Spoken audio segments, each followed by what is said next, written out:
बंदी छोड़ सतगुरु रामपाल जी परमेश्वर जी की जय हो। सत्साई भाई और बहनों, बहुत बड़ी दया, बहुत बड़ी मेहर पूज्य गुरुदेव भगवान की, सतगुरु रामपाल जी परमेश्वर जी की, जिनके शुभ आशीर्वाद से, विशेष आशीर्वाद से आप और हम सभी सत्सेवक भाई बहन साध संगति से जुड़कर अपने आत्मा के कल्याण हेतु हर प्रकार से मर्यादाओं में रहते हुए, संघर्ष करते हुए निरंतर भक्ति मार्ग पर आगे की ओर बढ़ रहे हैं। भाई और बहनों, इस कलयुग की बिचली पीढ़ी में पूज्य गुरुदेव भगवान की आप और हम सभी आत्माओं के ऊपर एक विशेष रजा है, विशेष मेहर है। और ऐसी विशेष मेहर गुरुदेव भगवान केवल अपनी चंद पुण्यात्माओं पर ही करते हैं। तो भाई और बहनों, गुरुदेव भगवान के तत्व ज्ञान युक्त अमर सत्संगों के ऊपर उन्हीं के आशीर्वाद से उन सत्संगों का सार समझने की प्रक्रिया जारी है। और आज का हम वीडियो शुरू करें उससे पहले पूज्य गुरुदेव भगवान से अरदास करेंगे, गुरुदेव भगवान की वंदना करेंगे, क्योंकि उनके आशीर्वाद के बिना भाई और बहनों कुछ भी संभव नहीं है, कुछ भी। बंदी छोड़ सतगुरु रामपाल जी परमेश्वर जी की जय हो। परम पिता परमात्मा, सारी सृष्टि के सृजनहार, कुल मालिक, असंख्य ब्रह्मांडों के स्वामी, जगत गुरु, तीनों लोकों में प्रवेश करके सबका धारण पोषण करने वाले राजाधिराज, आत्माधार, नाथों के नाथ, देवों के देव महादेव, सर्वेश्वर महेश्वर, मृत्युंजय, अजरो अमर, आदि अनादि सनातनी प्रभु, जगत पिता जगदीश्वर, श्री श्री 1008 की उपाधि के वास्तविक अधिकारी, अकाल मूरत, शब्द स्वरूपी राम वासुदेव, सर्वगतम ब्रह्म, परम पूज्य, प्रथम पूज्य, परम संत, परम पुरुष, परम धनी, परम दयालु, सत्य कबीर, हक्का कबीर, अल्लाहु कबीर, अल्लाहु अकबर, बाखबर, अल्लाह ताला, जगत के तारणहार, जगत के मुक्तिदाता, जगत के जगन्नाथ, हारे के सहारे, हिंदुओं के राम, मुसलमानों के अल्लाह, सिखों के वाहिगुरु, ईसाइयों के मसीह, दया के सागर दयानिधि,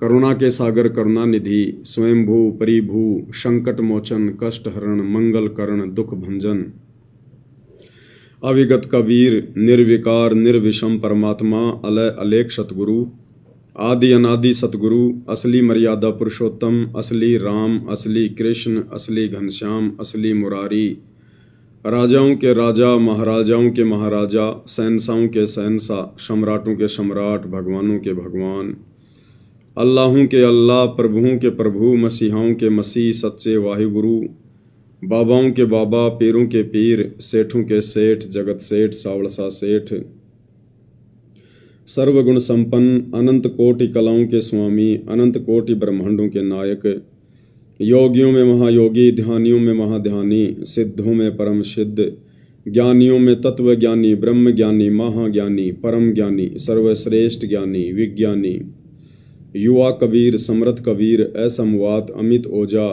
सच्चे रहनुमा, करीम अल्लाह, सुभान अल्लाह, दुनिया के अंतिम पैगंबर, 8 सितंबर 1951 से गांव धनाना, जिला सोनीपत, हरियाणा, भारतवर्ष की पावन भूमि पे प्रकट रियल कल्कि भगवान श्री नारायण साकार हरि, श्री बाबा साहेब, नूर अनंत परमात्मा, सच्चे दरवेश, सच्चे बाखबर, संत श्रोमणी सतगुरु रामपाल जी परमेश्वर जी के चरण कमल में साध संगति से जुड़े हुए देश विदेश से आप और हम सभी सत्सेवक भाई बहनों का अनंत कोटि दंडवत प्रणाम। तो भाई और बहनों, पूज्य गुरुदेव भगवान की विशेष रजा के बिना, उनकी विशेष मेहर के बिना साध संगति से जुड़ना या साध संगति से जुड़कर गुरुदेव भगवान के इस अमर तत्व ज्ञान को समझना बेहद मुश्किल है, क्योंकि परमेश्वर ने वर्तमान समय में एकमात्र जरिया जहाँ से आत्माएं अपने गुरु को परमात्मा के रूप में स्वीकार करेंगी, हृदय से ज्ञान को आधार बनाकर, ये तरीका गुरुदेव भगवान ने केवल साध संगतियों के माध्यम से शुरू करवाया है। केवल साध संगति के माध्यम से, साध संगति से जुड़े बिना आप जी ज्ञान को आधार बनाकर गुरु को परमात्मा नहीं मान सकते। और यदि आपने ज्ञान को आधार बनाकर गुरु को परमात्मा मान भी लिया तो आप जी मर्यादा में रहकर भक्ति नहीं कर सकते। इसलिए परमेश्वर ने अपनी गैर हाजिरी में बरवाला कांड 2014 के बाद हिसार जेल में बैठकर साध संगतियां शुरू करवाई। और परमात्मा हिसार जेल में बैठकर यही देख रहे हैं कि मेरे सतलोक जाने के बाद ये आत्माएं किस तरह से मेरे मिशन को आगे बढ़ाएंगी, मेरे मिशन को बर्बाद करेंगी या मेरे मिशन को ऊंचाइयों पर लेकर जाएंगे। इसी बात की रिहर्सल गुरुदेव भगवान वर्तमान में हिसार जेल में बैठकर देख रहे हैं। और निसंदेह भाई और बहनों, दूध का दूध पानी का पानी हो चुका है। गुरुदेव भगवान का कलयुगी परिवार, उनके बेटा बेटी, भाई बंधु, रिश्तेदार, ये कोऑर्डिनेटर, नामदान संचालक, आश्रम संचालक, ये सब के सब गुरुदेव भगवान के मिशन को पाताल में लेकर जा रहे हैं, पाताल में। और परमेश्वर की चंद आत्माएं साथ संगति से जुड़कर गुरु की गैर हाजिरी में इस प्रकार से भय मानकर, डर कर कि जैसे गुरुजी साक्षात हमारे सामने खड़े हैं, पल पल गुरुदेव भगवान हमें देख रहे हैं, हमारे अंग संग हैं, छाया की तरह हमारे साथ में हैं और रहते भी हैं भाई और बहनों। क्योंकि परमेश्वर की वाणी है कि जो बच्चा गऊ की नजर में यूं साईं को संत और भक्तों के पीछे फिरे वो भगत वत्सल भगवंत। वो भगवान गुरुदेव भगवान पल पल अपनी आत्माओं के अंग संग ही रहते हैं।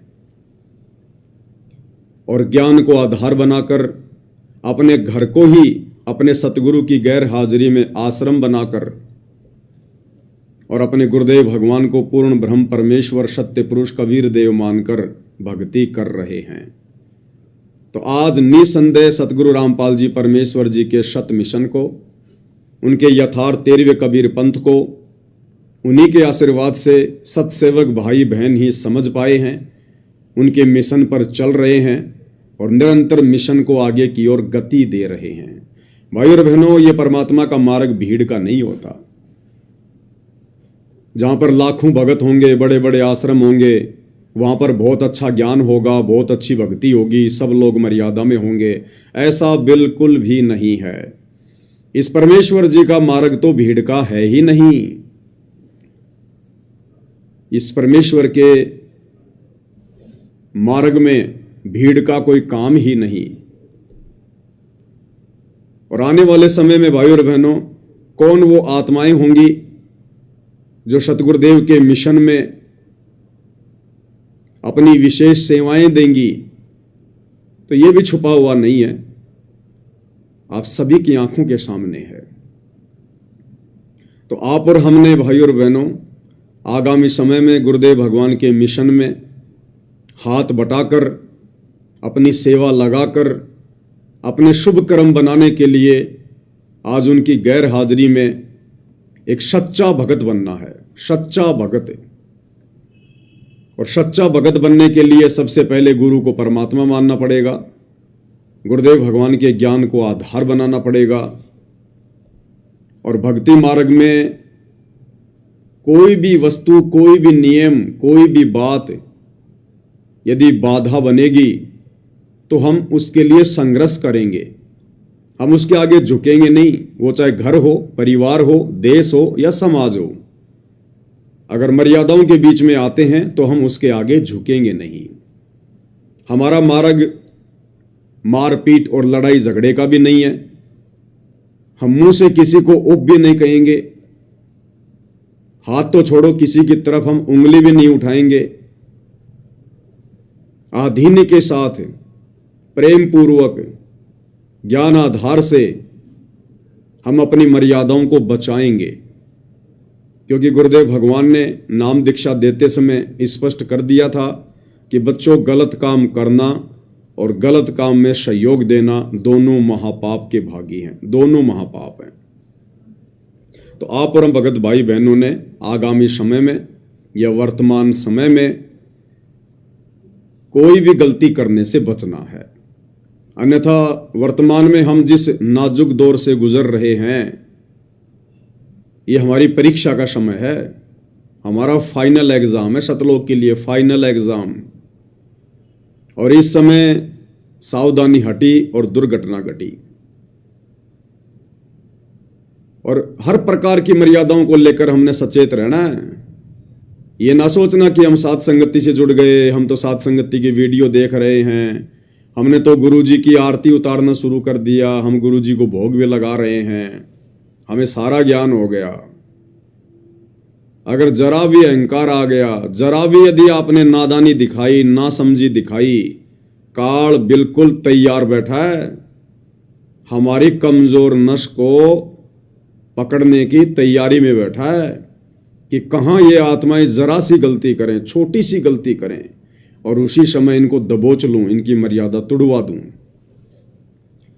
कल जब दास लाइव आ रहा था तो लाइव के समय तो दास कमेंट्स वगैरह नहीं देख पाता है, लेकिन बाद में जब दास भंडारा करने बैठता है तो कमेंट्स वगैरह देख लेता है हल्के फुल्के। तो दास ने कमेंट्स देखा था, क्योंकि कल हमारा मैटर चल रहा था कि कर करावे साइया मन में लहर उठा, दादू सिर दर जीव के आप बगल हो जा, कि हर रूप में परमात्मा ही खेल खेलता है। इन तीनों देवताओं के रूप में भी परमात्मा ही अच्छे काम करते हैं, गलत काम काल इनसे करवाता है। तो कल एक फेसबुक आईडी है, साथ संगति का लोगो लगा हुआ है, नाम है पप्पू दास। तो उन्होंने एक मैसेज किया, कमेंट्स किया, सत्साई भगत जी पवन दास जी के रूप में भी तो खेल खेल सकते हैं परमात्मा। हालांकि दास ने उनको मैसेज भी कर दिया था। मेरे मैसेज करने से पहले एक बहन है सीता महेंद्र विश्वकर्मा, उन्होंने भी एक कमेंट्स किया था कि भगवान किसी भी रूप में खेल खेलें, लेकिन हमने असली रूप संत रामपाल जी के अतिरिक्त दूसरे रूप में समर्पित नहीं होना है, और ना ही हो सकता जिसको ज्ञान है। बिल्कुल बहुत अच्छी बात कही बहन ने, यही ज्ञान आधार है। दास ने भी कमेंट्स किया था, भगत ऐसा सोचना भी मर्यादा खंडित करने में आता है, खैर चाहते हो तो गुरुदेव से नाक रगड़कर क्षमा मांगो। अब ये भी भाई और बहनों काल का बहुत बुरा षड्यंत्र है। ये मुझ पवन दास के विषय में इतना सा सोचना कि गुरुजी तो पवन दास का भी रूप बना सकते हैं। हाँ, गुरुजी पवन दास का भी बना सकते हैं, आपका भी बना सकते हैं, काल का भी बना सकते हैं। जब गुरुजी ब्रह्मा विष्णु महेश का बना सकते हैं, अपने पुत्रों का बना सकते हैं, वे तो अनंत कोटि कलाओं के स्वामी हैं, वे तो किसी का भी रूप बना सकते हैं। लेकिन वर्तमान में हम जिस सीढ़ी पर चढ़ रहे हैं, हम जिस 99 वाली सीढ़ी पर खड़े हैं, मात्र एक सीढ़ी दूर हैं। और उस समय इस प्रकार की बातें सोचना, और आपने जो धारणा अपने मन में पैदा करके ये बात कही है कमेंट्स में, जो सोचा है, वो आप भी भली बात ही जानते होंगे भगत जी, कि कहीं न कहीं आपने मुझ पवन दास में आस्था दिखाई है, कहीं न कहीं आपने मुझ पवन दास में श्रद्धा लगाई है। और भगत जी इतने में ही बात बिगड़ जाती है, इतने में ही। इसीलिए परमात्मा कहते हैं, गुरु को तजे भजे जो आना, ता पशुओं को फोकट ज्ञाना। अरे भैया, परमात्मा ने इतना अच्छा ज्ञान दे दिया, आप और हमको जानवर तो है नहीं, मनुष्य शरीरधारी प्राणी है। और यदि अपने गुरुदेव से प्राप्त ज्ञान को अगर भगत आगे नहीं बढ़ाएगा, अपने गुरुदेव के ज्ञान की चर्चा भगत नहीं करेगा, तो क्या जानवर करेंगे, गधे करेंगे क्या? अब ये सबकी अपनी अपनी योग्यता के ऊपर है, सबकी अपनी अपनी क्षमता के ऊपर है कि आपने गुरुदेव को कितना समझा, कैसा समझा। बहुत सारे भाई बहन संगत में ऐसे हैं जिनकी गिनती नहीं, साथ संगति में, जिन्होंने गुरुदेव भगवान को मुझ पवन दास से भी बेहतर समझा है, लेकिन उनकी बोलने की शैली नहीं है, वो बोल के उस बात को नहीं बता सकते। तो ये सोचना भी कि गुरुजी पवन दास के रूप में भी तो खेल खेल सकते हैं, ये भगत जी हमारी छोटी सोच और घटिया मानसिकता को दर्शाता है। इस पवन दास की औकात का पवन दास को पता है भाई। जब लाइव बैठता हूं तो पसीने आते हैं, पसीने।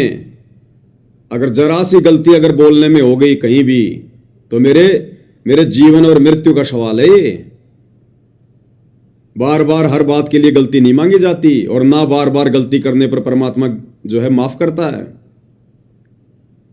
तो मुझ पवनदास को पता है मेरा कलेजा कैसे धक धक करता है जब मैं लाइव बैठता हूं कि परमात्मा ये कैसे लाइव समाप्त होगा, सफल करना परमात्मा इसको। सारा दिन मुझे एक चिंता सी बनी रहती है, और आपने एक झटके में कह दिया मुंह उठा के कि गुरुजी पवनदास के रूप में भी तो खेल खेल सकते हैं। सिर्फ छोटी सी बात को लेकर कि पवनदास बहुत अच्छा बोल लेता है। अरे आप भी बोलो ना, मना किसने किया भाई? जानवर थोड़ी हैं, परमात्मा ने मुंह में जुबान दे रखी है। बोलिए, आप भी बोलिए, आप भी लाइव आइए, आप भी वीडियो बनाइए। परमात्मा ने किसी के हाथ थोड़े बांध रखे हैं, एक पवनदास को जिम्मेदारी थोड़ी दे रखी है। परमात्मा ने तो समान रूप से अपने ज्ञान की वर्षा की है, और जो जैसा अपने गुरुजी के ज्ञान को समझेगा, अपने गुरुजी को समझेगा, वो तो वैसा ही उनका बखान करेगा, उनकी महिमा करेगा। भगत का और क्या काम है? भगत का यही काम है, अपनी भक्ति करो और भगवान के ज्ञान का प्रचार करो। ये सोशल मीडिया दे दी भगवान ने, हम साथ संगति से लाइव जुड़कर भगवान के ज्ञान का प्रचार कर रहे हैं। और कोई अगर दो शब्द अच्छे मुंह से निकाल देता है तो उसमें जीव का श्रेय है क्या? ये सद्बुद्धि भी तो भगवान दे रहे हैं। मुझ पवनदास का इसमें कोई श्रेय है क्या, कोई रोल है क्या? मैं तो हर बार कहता हूं, और आप लोगों के द्वारा फिर ये बात सोच लेना। पता है आपने अपनी कितनी भक्ति का सत्यानाश कर दिया।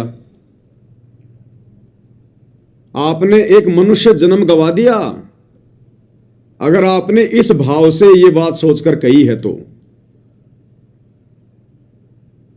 अगर आपने मुझ पवनदास में जरा भी श्रद्धा व्यक्त करके, या मुझ पवनदास में सतगुरु रामपाल जी को देख करके अगर आपने ये बात कही है, क्योंकि ये तो आपकी अंतरात्मा ही जान सकती है भगत जी, तो आपने अपना ये मनुष्य जन्म बर्बाद कर दिया, और अगले की कोई गारंटी नहीं भाई। अगर अपनी गलती का पश्चाताप है तो सतगुरुदेव भगवान से इसी समय नाक रगड़ रगड़ के क्षमा याचना मांग लीजिएगा। ये छोटी मोटी गलती नहीं है, भक्ति मार्ग की सबसे बड़ी गलती है, सबसे बड़ी गलती।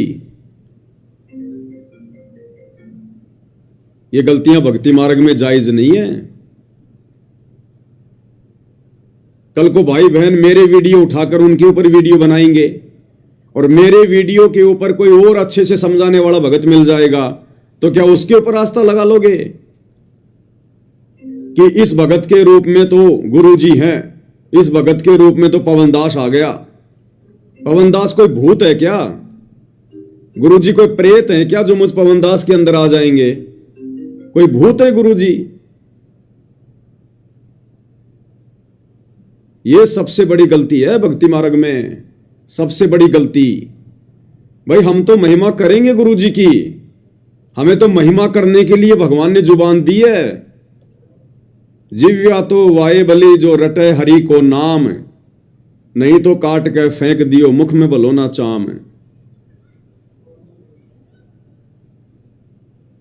हमें गुरुदेव भगवान ने जिस मकसद के लिए जुबान दी है, हम तो भाई वही करेंगे और वही हम कर रहे हैं, और अंतिम श्वास तक यही चलेगा। अब यदि कोई इक्का दुक्का अपना कोई कर्म बिगाड़ रहा है तो उसमें हमारा दोष नहीं है, फिर उसमें पवनदास का दोष नहीं है। उसकी अपनी नादानी है, नासमझी है, अज्ञानता है, मूर्खता है, वो खुद ठोकर खाएगा।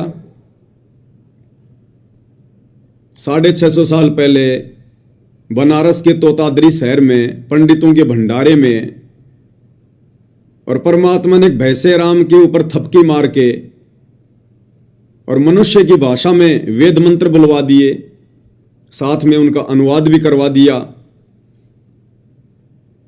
तो क्यों जोटा राम के अंदर हम कबीर भगवान को देखने लग जाएं, उस भैंसे राम की पूजा करने लग जाएं, उस जानवर की महिमा करने लग जाएं क्या? ठीक इसी प्रकार हम सब जानवर हैं, भले हमारे को मनुष्य शरीर प्राप्त है, लेकिन उस परमेश्वर की नजरों में तो हम जानवर ही हैं। उस परमेश्वर की तुलना में तो हम जानवर ही हैं। और एक जानवर को, एक मुझ जैसे नीच को, कमीण को, जानवर को, गधे को, सुअर को आप सतगुरु रामपाल जी भगवान से कंपेयर कर रहे हैं। यह गलती क्षमा योग्य नहीं है, क्षमा योग्य। यह कर्म बनाने का समय है, ये कर्म बिगाड़ने का समय नहीं है। मुझ जैसे तो ना जाने आने वाले समय में कितने भगत खड़े होंगे। ये दुनिया भर के लोग जो आज मोटिवेशनल वीडियो बनाते हैं यूट्यूब पर, बड़ी बड़ी उन कंपनी के एम्प्लॉयज के लिए, ताकि वो लोग ढंग से उस कंपनी की मार्केटिंग करें, उनको बोलने का जो है वो तजुर्बा आ जाए। ये दुनिया भर के मोटिवेशनल स्पीकर मैं क्या बोलता हूं, उनके पैर के बराबर नहीं हूं मैं। यूट्यूब पर जो लोग दुनिया भर के जो ये भाषण देते हैं, तो जब कल को उनको पता चलेगा ये लोग अपने बाप की शरण में आएंगे, जो आज उन कंपनियों के लिए 2 पैसे के लिए बोल रहे हैं, थूक बिलो रहे हैं, कल को इस भगवान की महिमा में बोलेंगे, लंबे लंबे भाषण देंगे, भाई बहनों को समझाएंगे, तो उन सबके जाके फिर पैर पकड़ लेना कि लो जी पवन दास तो कुछ भी नहीं, ये लो जी पवन दास से भी बढ़िया बढ़िया बोलने वाले। और इन सब के अंदर संत रामपाल जी घुस गए प्रेत की तरह, और सबके पैर पकड़ के बैठ जाना, फिर उनके भूल जाना फिर गुरुजी को कि गुरुजी तो बूढ़े हो गए, अब गुरुजी तो इन जवान भक्तों के अंदर आ गए। ये अपनी भक्ति बर्बाद ना करो भगत जी, ये भक्ति बर्बाद करने का नहीं, आबाद करने के लिए भगवान ने समय दिया है। दास पहले भी 2-3 बार इस टॉपिक पर बातें कर चुका है। 2-4 मूर्ख थे ऐसे। एक हरियाणा की बहन जी थी, एक साथ संगति में आती थी, बोलती भी नहीं थी, बड़ी शर्माती थी।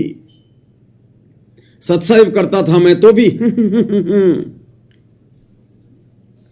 और 2022 में जब परमात्मा ने परीक्षा ली, साथ संगति से दूर हटी, और उस समय क्या कहा करती थी, भगत जी आपके अंदर तो मुझे कबीर भगवान दिखाई देते हैं, आप सामान्य व्यक्ति नहीं हो, आप में तो कबीर जी हैं, गुरुजी भी नहीं, कबीर जी, दाढ़ी मूंछ वाला डायरेक्ट। और दास उसको बहुत समझाया करता था कि बहन जी तू मान जा, ये बकवादे नहीं चलती भक्ति मार्ग में। नहीं भगत जी आपके अंदर तो कबीर जी हैं। ठीक है मगु भाई, कबीर जी हैं तो ठीक है, फिर वो कबीर जी बताओगा तने।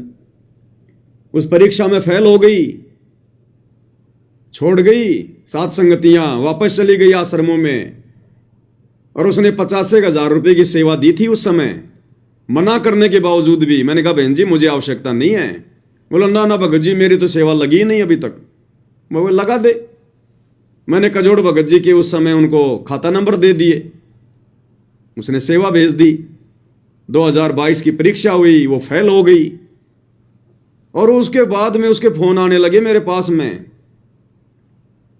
भगत जी मेरे 50,000 रुपए दो, मेरे 50,000 रुपए। मैंने कहा भैया मेरे बेटे की शादी में दिए थे क्या? मुझे दहेज में दिए थे, दान में दिए थे, सेवा के लिए दिए थे, सेवा में लग गए, मैं किस किस के दूंगा? लोगों ने मुकदमे कर रखे, तू भी कर दे जा। उसके बाद वो तो शेरनी बन गई, जो साथ संगति में आती थी मेरी तरफ देखकर शर्माया करती थी, बोलती भी नहीं थी। बोले मेरे घर में सारे के सारे पुलिस वाले हैं, तेरी वो दुर्गति करवा दूंगी मैं, तू क्या अपना आपने वो समझा है? मगो भाई तू जिंदाबाद और तेरे पुलिस वाले जिंदाबाद है। वो 50,000 रुपये तो बहन तने मिलने को नहीं, चाहे तू सिर पटक ले।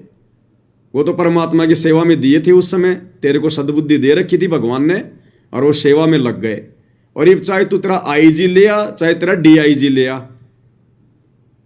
2 महीने और जेल में बैठ के आ जाऊंगा बहन जी, बढ़िया परमात्मा का भजन कर लूंगा, इससे ज्यादा तो तू कुछ नहीं कर सकती। फिर उसके फोन आने बंद हुए। तो भाई जब ये काल सिर पे बैठ जाता है ना भगत जी, कुछ भी सोचने नहीं देता है, तो कहीं ना कहीं आपकी मर्यादा खंडित है। जो आपने इतना बड़ा दोष देख लिया अपने भगवान में। ये छोटी मोटी गलती नहीं है, भक्ति बर्बाद करने वाली गलती है ये। पवन दास में परमात्मा, मुझ दास को पता है मेरी औकात का भगत जी। हम ऐसे तो मार खाते आ रहे हैं युगों युगों से।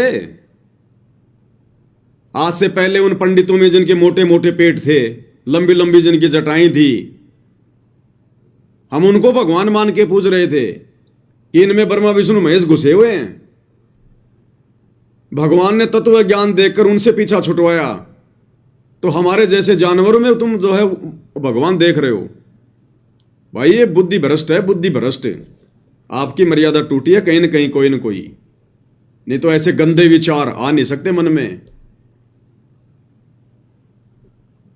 तो ये भाई और बहनों बहुत सावधानी रखने की आवश्यकता है। ये काल ऐसे ठगेगा, जरा सा पॉइंट देखेगा, जरा सा पॉइंट, मुंह खोल के खड़ा है।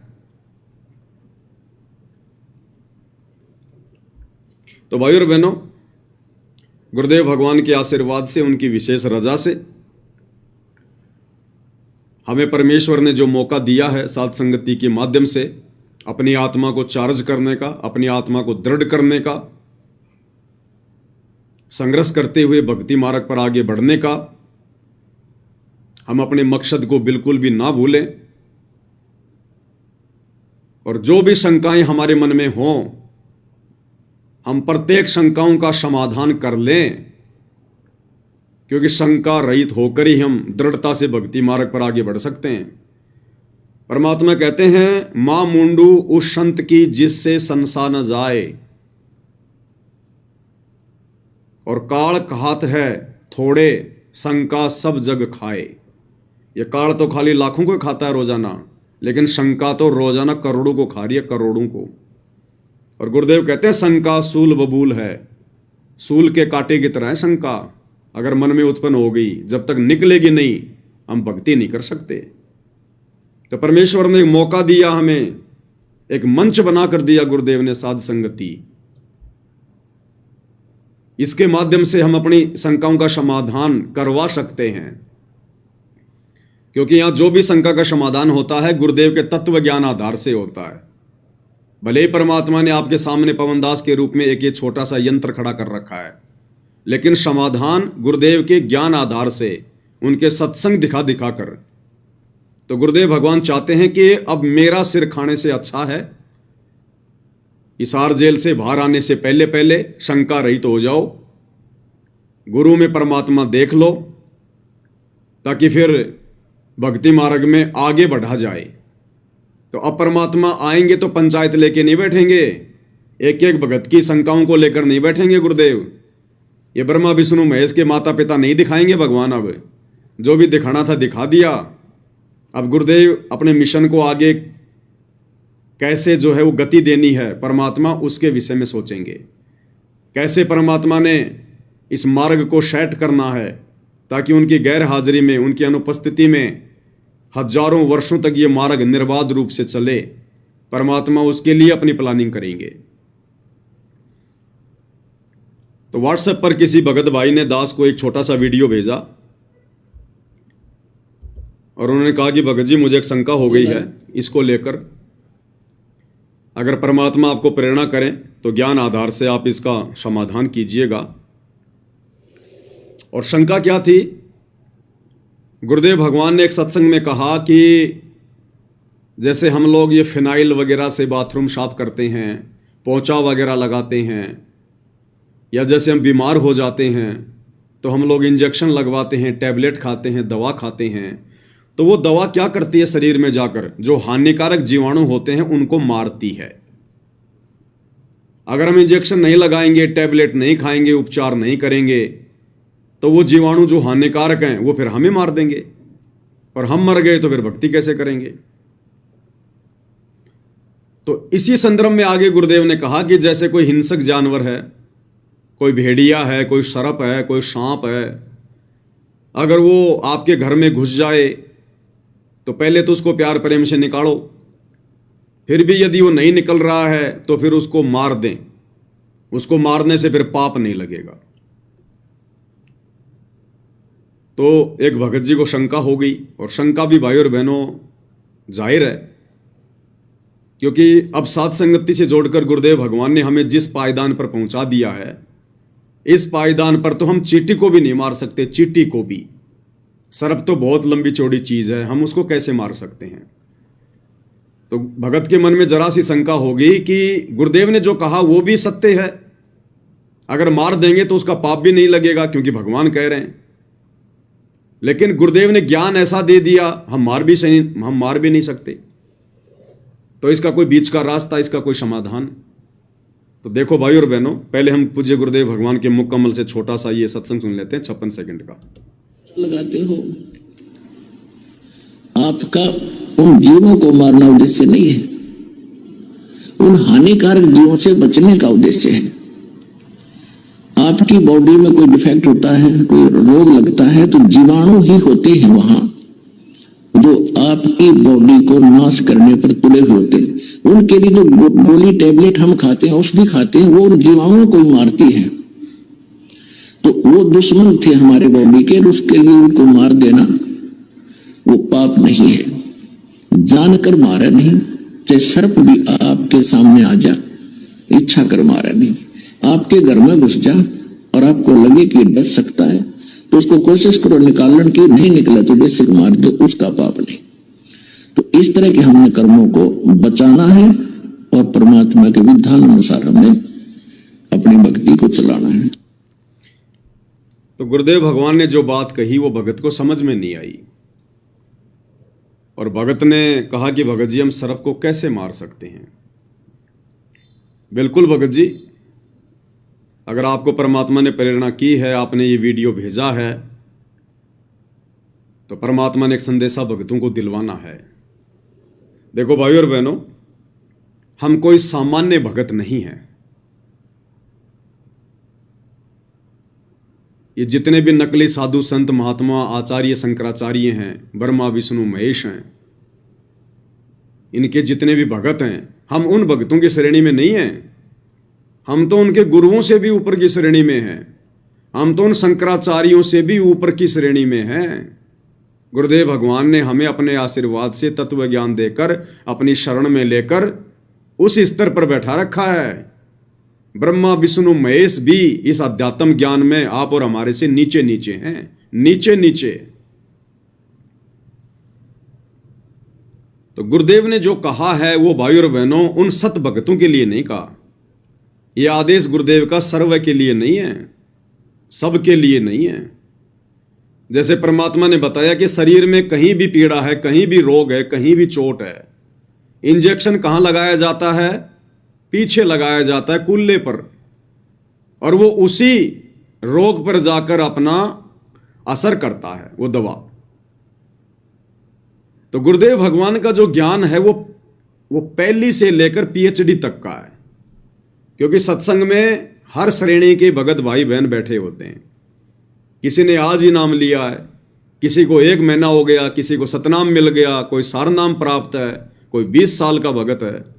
तो गुरुदेव के जो वचन होते हैं वो सबके लिए होते हैं, और जिसकी जैसी क्षमता होती है, जिसकी जैसी समझ होती है, उसी अनुसार वो गुरुदेव के वचनों को ग्रहण कर लेता है। तो गुरुदेव ने ये जो बात कही है कि आपके घर में यदि कोई सांप वगैरह घुस जाए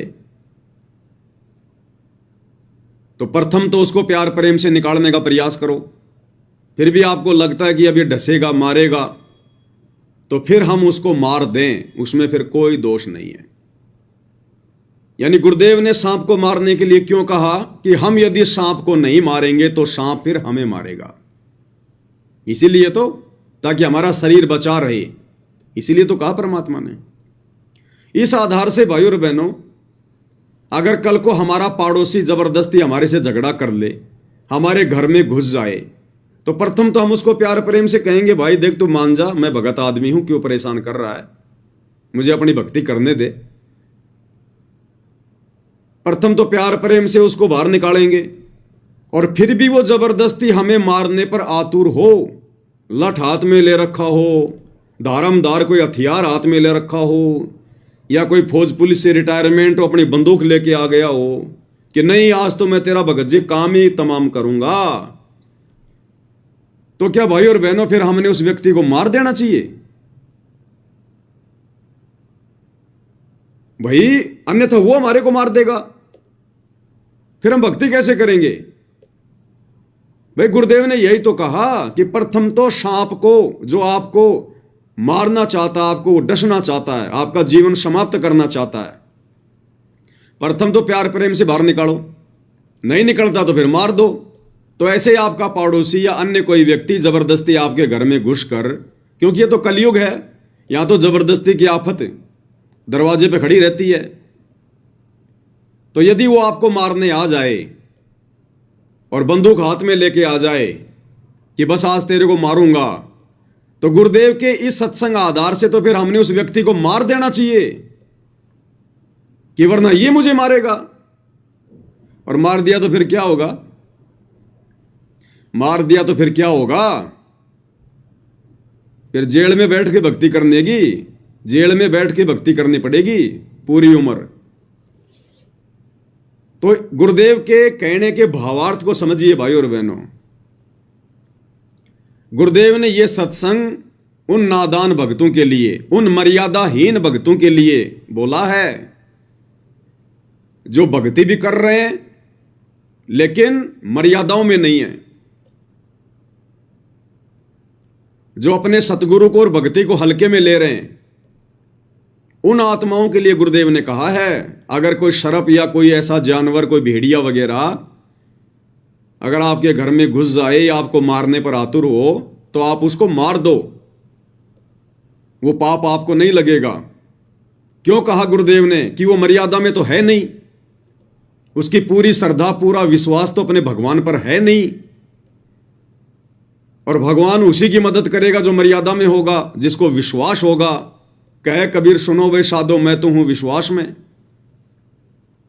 तो गुरुदेव ने उन मर्यादाहीन भक्तों को इस प्रकार का आदेश दिया है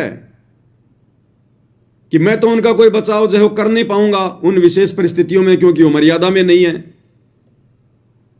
और मर्यादा में नहीं है तो वो सांप या भेड़िया उसको मारेगा, और मारेगा तो उसका मनुष्य जन्म बर्बाद हो जाएगा। इससे अच्छा है उस सांप को, भेड़ियों को वो मार दे, कम से कम उसका शरीर तो बचा रहेगा, टूटी फूटी भक्ति तो करता रहेगा। अन्यथा सांप उसको मार देगा, खा जाएगा, डसेगा उसको, भेड़िया मार देगा उसको। तो ये उन अमर्यादित भक्तों के लिए परमेश्वर ने ये बात कही है, और गुरुदेव ने अपने मुख कमल से बोल दी, तो फिर परमात्मा उसका पाप उस भगत को नहीं लगने देगा, बस उसका शरीर फिर सुरक्षित रहेगा, वो नालायक भक्ति करता रहेगा अपनी। और भाई जो मर्यादा में है, जिसका विश्वास अपने गुरुदेव भगवान पर है, जो अपने गुरु को परमात्मा मान लिया है, और जिसने अपना तन मन धन अपनी आत्मा के कल्याण के लिए अपने गुरुदेव के चरणों में न्योछावर कर दिया है, उसका तो शेर भी बाल बाका नहीं कर सकता। शेर भी, काल भी 100 कदम दूर रहेगा उस भगत से, काल भी। फिर सर्प क्या बिगाड़ लेगा भाई उसका? सर्प क्या बिगाड़ लेगा?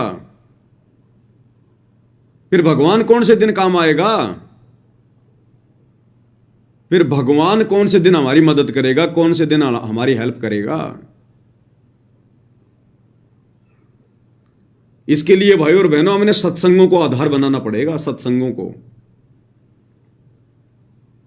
मान लीजिए मैं पवन दास मर्यादा में हूं, जो मर्यादा मुझे गुरुदेव ने बता रखी है, मैं गुरुदेव के प्रत्येक वचन में चल रहा हूं। अनजाने में भले मेरे से गलती हो रही हो, लेकिन जानबूझ के मैं नहीं कर रहा, जितना मुझे ज्ञान है, जितना मैं गुरुदेव की मर्यादाओं से परिचित हूं। और मैं अपना जीवन अपने गुरुदेव के चरणों में समर्पित कर चुका हूं, तो सर्प मेरा बिगाड़ क्या लेगा? अगर मुझे डस भी लेगा तो मेरा बिगाड़ क्या लेगा? वो जहर मेरे ऊपर असर ही नहीं करेगा, क्योंकि गुरुदेव ने कह रखा है कि जो मर्यादित भगत है उनके ऊपर काल का विधान लागू नहीं होता। तो ये सर्प से डसना, अकाल मौत होना, ये काल का विधान है, ये मर्यादित भगत के ऊपर लागू नहीं है। हम लोग रोजाना असुर निकंदर रमेणी करते हैं भक्ति बोध से, असुर निकंदर रमेणी, और उसमें लास्ट में रक्षा मंत्र आता है। फिर हम क्यों पढ़ रहे हैं इसको? क्या शिक्षा ली फिर हमने इससे? क्या कह रहे हैं गुरुदेव? सतगुरु शरण शरणाई, शरण गए कछु भय नहीं व्यापे, काल जाल भय मिट जाई। यानी सतगुरु की शरण में आने के बाद अगर आप मर्यादा में रह के भक्ति कर रहे हैं तो काल का जाल उस भगत के ऊपर से हट जाता है, कोई भय उस भगत को व्याप्त नहीं होता, सारा काल का भय और जाल मिट जाता है, सतगुरु समाप्त कर देता है, उस आत्मा को सतगुरु काल के विधान से बाहर कर देता है। रोग शोग छल छिद्र न व्यापे, सन्मुख ना ठहराई। रोग यानी कोई भी शारीरिक रोग जैसे कैंसर वगैरह, एड्स वगैरह, अन्य जो लाइलाज बीमारियां हैं, या ऐसा कोई भयंकर रोग या बीमारी जो भगत की भक्ति में बाधा बन जाए, ये उस मर्यादित भगत के आसपास भी नहीं फटकेगी।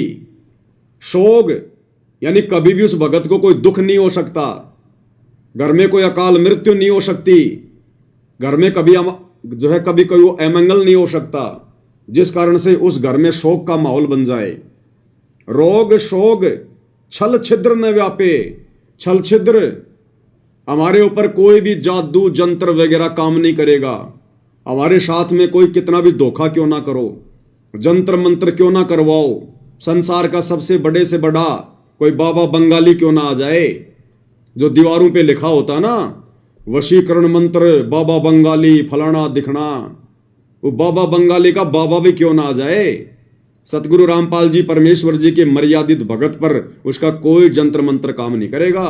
सन्मुख ना ठहराई, सामने भी नहीं ठहर पाएगा उसका जंत्र मंत्र सतगुरु रामपाल जी के मर्यादित भगत पर। और जहर अग्नि तन निकट न आवे, दूरी जात रंगाई। जहर और अग्नि उस भगत के निकट भी नहीं आ सकती। अब सांप काटेगा तो आदमी जहर से तो मरेगा, तो फिर हम क्यों मारेंगे सांप को? अगर वो काट भी लेगा तो शरीर में क्या फैलाएगा? जहर।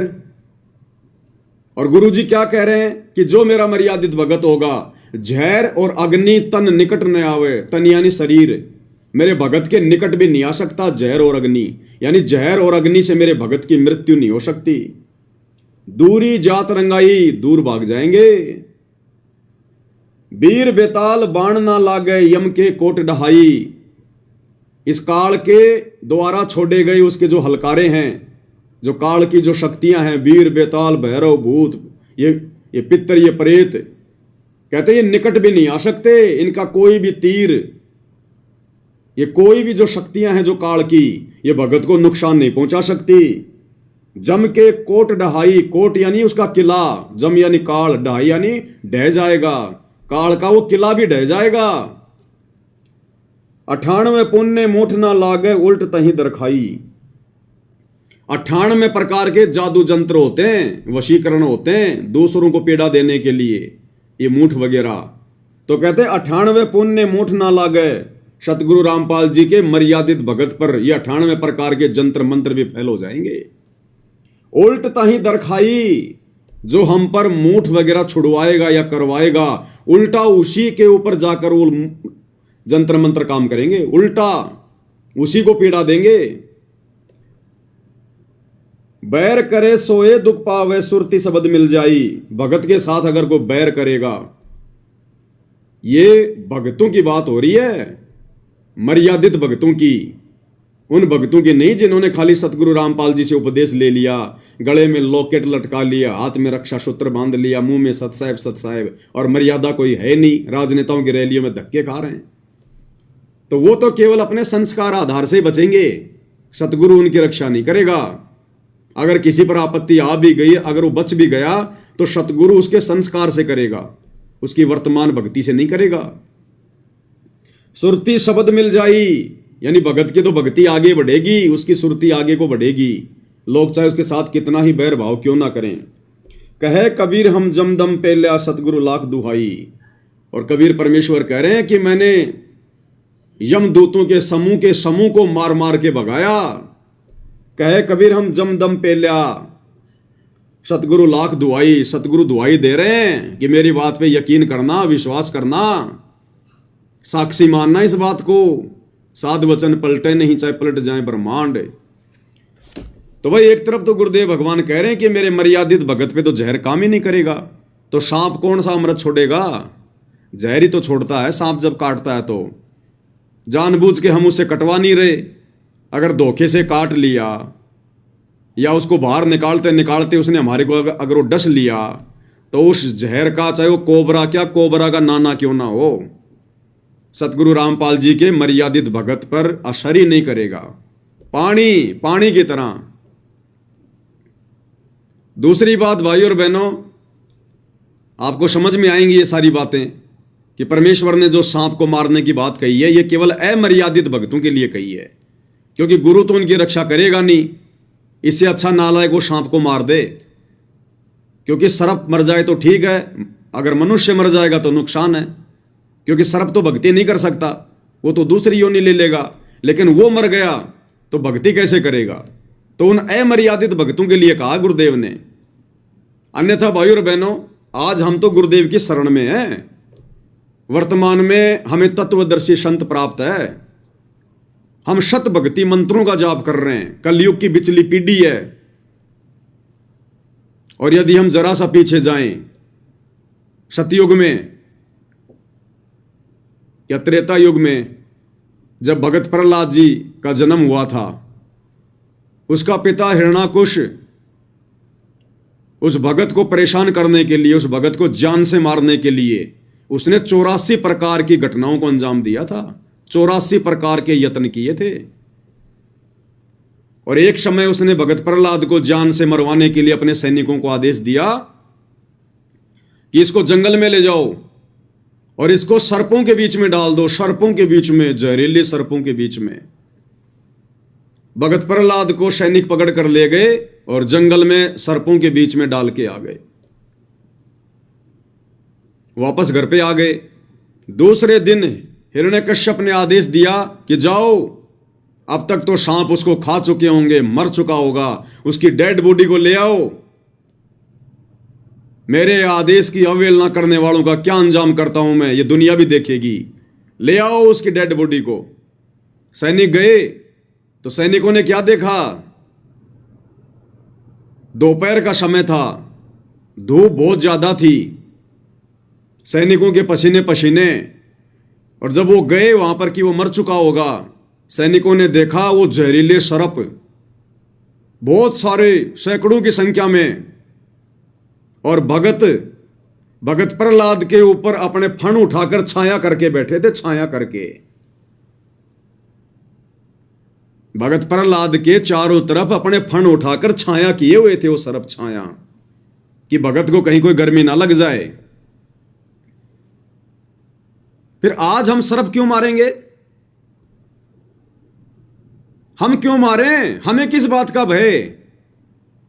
अरे उस समय ना तो भगत प्रहलाद सतगुरु की शरण में था, ना उसको तत्व ज्ञान था, ना वो कोई सत भक्ति मंत्रों का जाप कर रहा था, ना उसको सतनाम प्राप्त था। केवल उसकी पिछली भक्ति के फलस्वरूप।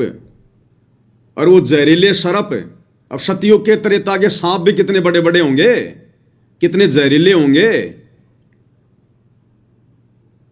और वो भगत प्रहलाद के ऊपर छाया करके खड़े हैं। किसकी मेहरबानी से, किसके आशीर्वाद से? सतगुरु रामपाल जी परमेश्वर जी के आशीर्वाद से, इस कबीर भगवान की मेहरबानी से। फिर हमें किस बात का डर है भाई? हम तो आज सतगुरु की शरण में हैं। धरती पर सतगुरु प्रकट है, हर प्रकार से गुरुदेव ने सत भक्ति दे दी। गारंटी दे रहा है कि अगर मेरी शरण में रहोगे, मर्यादा में रहोगे, काल भी तुम्हारा बाल बाका नहीं कर सकता। फिर हम एक सांप को मारेंगे? फिर हमसे बड़ा अज्ञानी और मूर्ख भगत कौन होगा? ये उदाहरण दिए भगवान ने। सत्संग इसीलिए किए ताकि जब हमारे सामने ऐसे धर्म संकट की स्थिति उत्पन्न हो जाए तो हम मर्यादा तोड़ने से बचें। अरे और तो छोड़ो, अरे मीराबाई ने तो जहरीले शराब का और जहरी पी लिया था भगवान का नाम लेकर। परमात्मा पे विश्वास करके उसके देवर ने, राणा ने जहरीले सर्प का विष मंगवाया था कि जीभ पर रखते ही मर जाए। अरे आजकल के सांप तो यूरिया, क्योंकि खेती सब यूरिया हो गई। अब चूहे क्या खाएंगे? फसल खाएंगे, कीड़े मकोड़े खाएंगे। चारों तरफ यूरिया यूरिया है, सांप उन चूहों को खाएंगे। चारों तरफ यूरिया यूरिया, पेस्टिसाइड है। आजकल के तो सर्पों का जहर भी निष्क्रिय हो चुका है। और मीराबाई को जिस सर्प का जहर मंगवाकर मारने का प्रयास किया गया था, वो कितना जबरदस्त जहर था। और अपने भगवान पर विश्वास करके उसने तो जहर पी लिया था।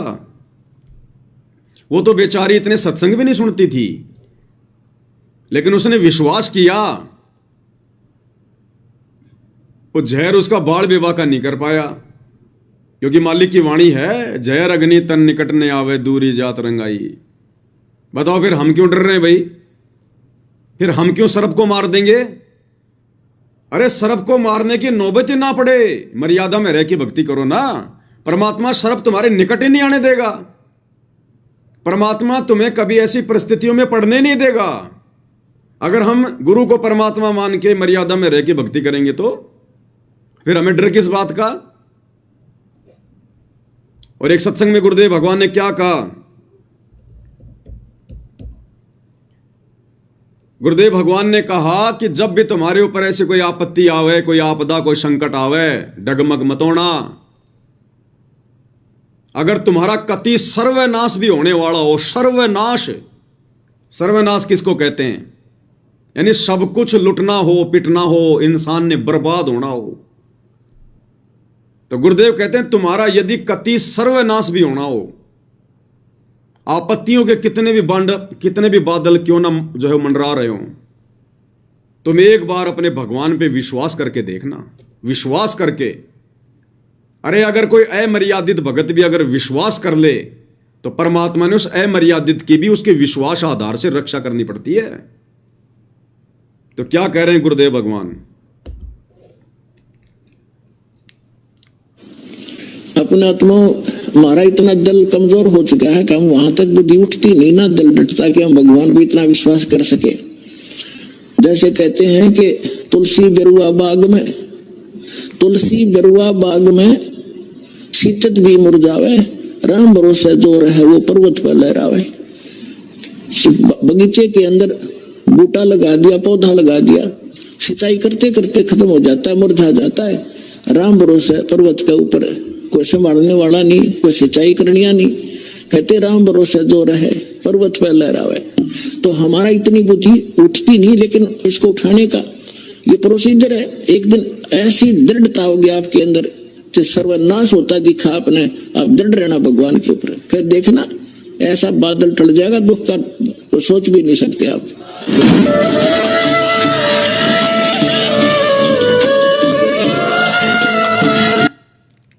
तो गुरुदेव भगवान कहते हैं चाहे कति तुम्हारा सर्वनाश क्यों ना होना हो, तुम विश्वास रखना, दृढ़ रहना। भगवान आपत्तियों को ऐसे टाल देगा जैसे बादलों को हवा ले जाती उड़ा के। तो भक्ति विश्वास की है भाई, मर्यादाओं की भक्ति है। चलो आज तो घर में सांप आ गया और हमें मारने का प्रयास कर रहा है, सांप को तो मार दिया। अब ये आदत रहेगी फिर हमारी, फिर हमारा विश्वास कहां बना गुरुदेव पर? फिर कल को ये शरीर छोड़कर जब त्रिकुटी की यात्रा करेंगे तो यम के दूत भी आएंगे, वो भी मारने के लिए आएंगे। उनका सामना करके दिखाना, फिर उनका सामना करके दिखाना, उनको मार के दिखाना। सांप को तो मार दे, कोई बड़ी बात नहीं है, वो तो मर जाएगा बेचारा। उन यम के दूतों को मार के दिखाना, फिर उनसे कैसे लड़ेगा? भक्ति से लड़ेगा ना। अपना सुमरण शुरू करना है ना। तो जब तू यहां पर अपना सुमरण करेगा, भक्ति करेगा, मर्यादा में रहेगा, तो परमात्मा तेरा नुकसान होने देगा यहां पर।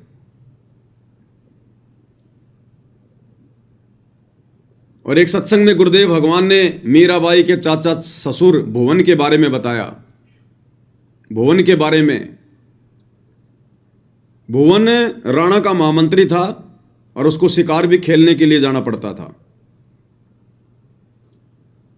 और भुवन ने नाम दीक्षा भी ले ली थी मीराबाई के कहने पर कबीर परमेश्वर जी से। एक दिन भुवन शिकार खेल कर आया, वापस आकर मीराबाई को बताने लगा कि आज मैंने एक गर्भवती हिरण को मारा, एक ही तलवार के झटके में 2 टूक कर दिए मैंने, गर्भवती थी। मीरा ने कहा कि चाचा तू भक्ति नहीं कर सकता, तू भगत नहीं है, तेरा हाथ कैसे उठ गया? गुरुजी तो चींटी को भी सताने से मना करते हैं, चाचा तू भक्ति के योग्य नहीं है। वो भी डर गया, उसको भी अपनी गलती का पश्चाताप हुआ कि चाचा तेरा तो नाम खंड हो गया। आगे से भवन के मन में ऐसी धारणा बन गई, उसने वो लोहे की तलवार रखना बंद कर दिया, लकड़ी की तलवार रखना शुरू कर दी। बोला अगर मारना भी पड़ गया तो खाली लकड़ी वकड़ी मार दूंगा, लेकिन हत्या नहीं करूंगा। और क्या सोचा भवन ने कि भले शेर मुझे खा जाए लेकिन मैं हत्या नहीं करूंगा। अब यहां ये बात भी तो बोल रहे हैं गुरुदेव, उस बात को तो हमने पकड़ लिया कि सांप आ जाए घर में तो मार दो, और यहां भी तो वही परमात्मा बोल रहे हैं भवन का उदाहरण देकर, भले शेर मुझे खा जाए लेकिन मैं हत्या नहीं करूंगा। तो वहां भी तो बोल सकते थे गुरुजी कि शेर सार को मार दो, अगर ऐसे आ जाए तो कोई दिक्कत नहीं है, पाप नहीं लगेगा। गुरुदेव भगवान के मुख कमल से सुनते हैं।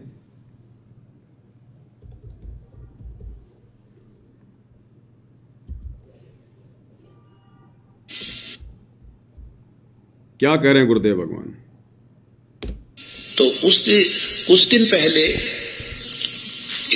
पहले वो महामंत्री था, ये क्या नाम है, भवन जो है इसका महामंत्री था, किसका? राणा का, क्योंकि अपना कॉन्फिडेंस चाचा उसने महामंत्री रखा था। और एक बार वो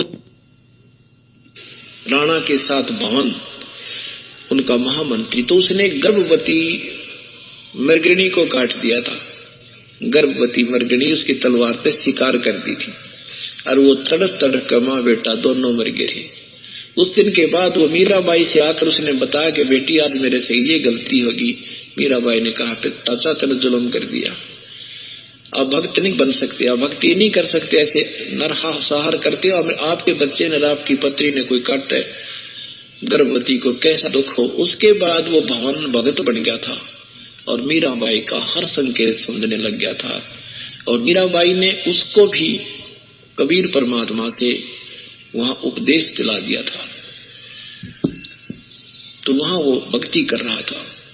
उसके बाद उसने क्या किया कि राजा के साथ नहीं जाऊंगा तो ये नाराज होगा, तो भवन ने अपनी तलवार काट की बनवा के और म्यान में फिट कर ली थी कि आगे से मान ले इसके साथ जाना भी पड़ जाएगा, तो कोई शिकार करना भी पड़ गया तो उसने लकड़ी की मार मूर दूंगा, बेहोश हो जाएगी, इसलिए नौराजी हो जाएगा, शिकार खेल लिया। और अब आगे क्या कह रहे हैं? भले शेर मुझे खा जाए मैं नहीं मारूंगा, हिंसा ना होगी, फिर ठीक हो जाएगी। ये मैं ना किसी को मार दूं, बेशक मुझे ही शेर खा जाए, इस दृष्टिकोण से काट की तलवार डाल ली। एक दिन उनके दूसरे मन, तो ये भी तो गुरुदेव भगवान ही बोल रहे हैं कि बेशक शेर मुझे खा जाए लेकिन मैं हत्या नहीं करूंगा। और हम एक छोटे से सांप से डर गए। तो भाई और बहनों, गुरुदेव भगवान का सत्संग, एक ही सत्संग परमात्मा कई प्रकार से एक ही सत्संग के माध्यम से चोट करते हैं। सतगुरु निकले शिकार पर लेकर तीर कमान। अब सतगुरु कोई जानवरों का शिकार थोड़ी करता है जो तीर कमान लेके निकलेगा।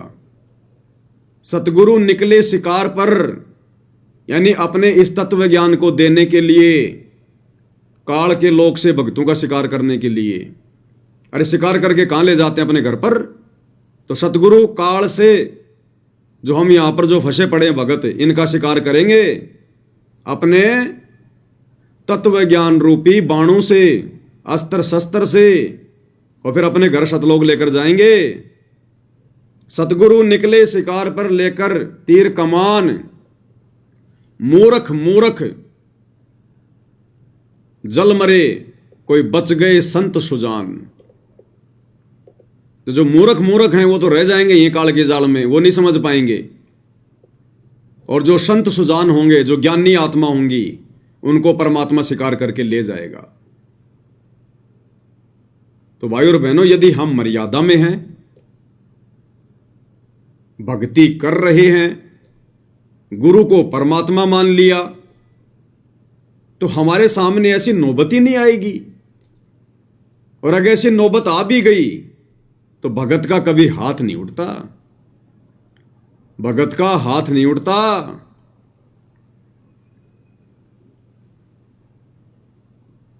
एक सत्संग में गुरुदेव भगवान ने हनुमान जी का जिक्र किया। हनुमान जी का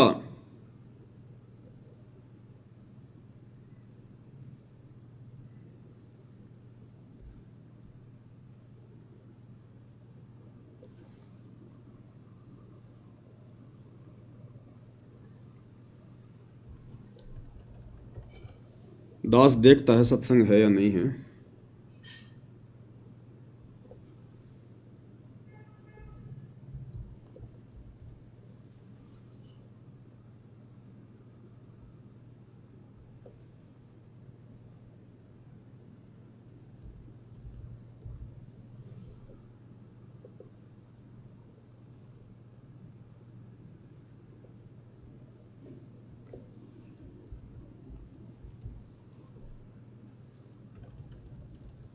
दास ने सेव तो किया था भाई और बहनों, कहाँ चला गया।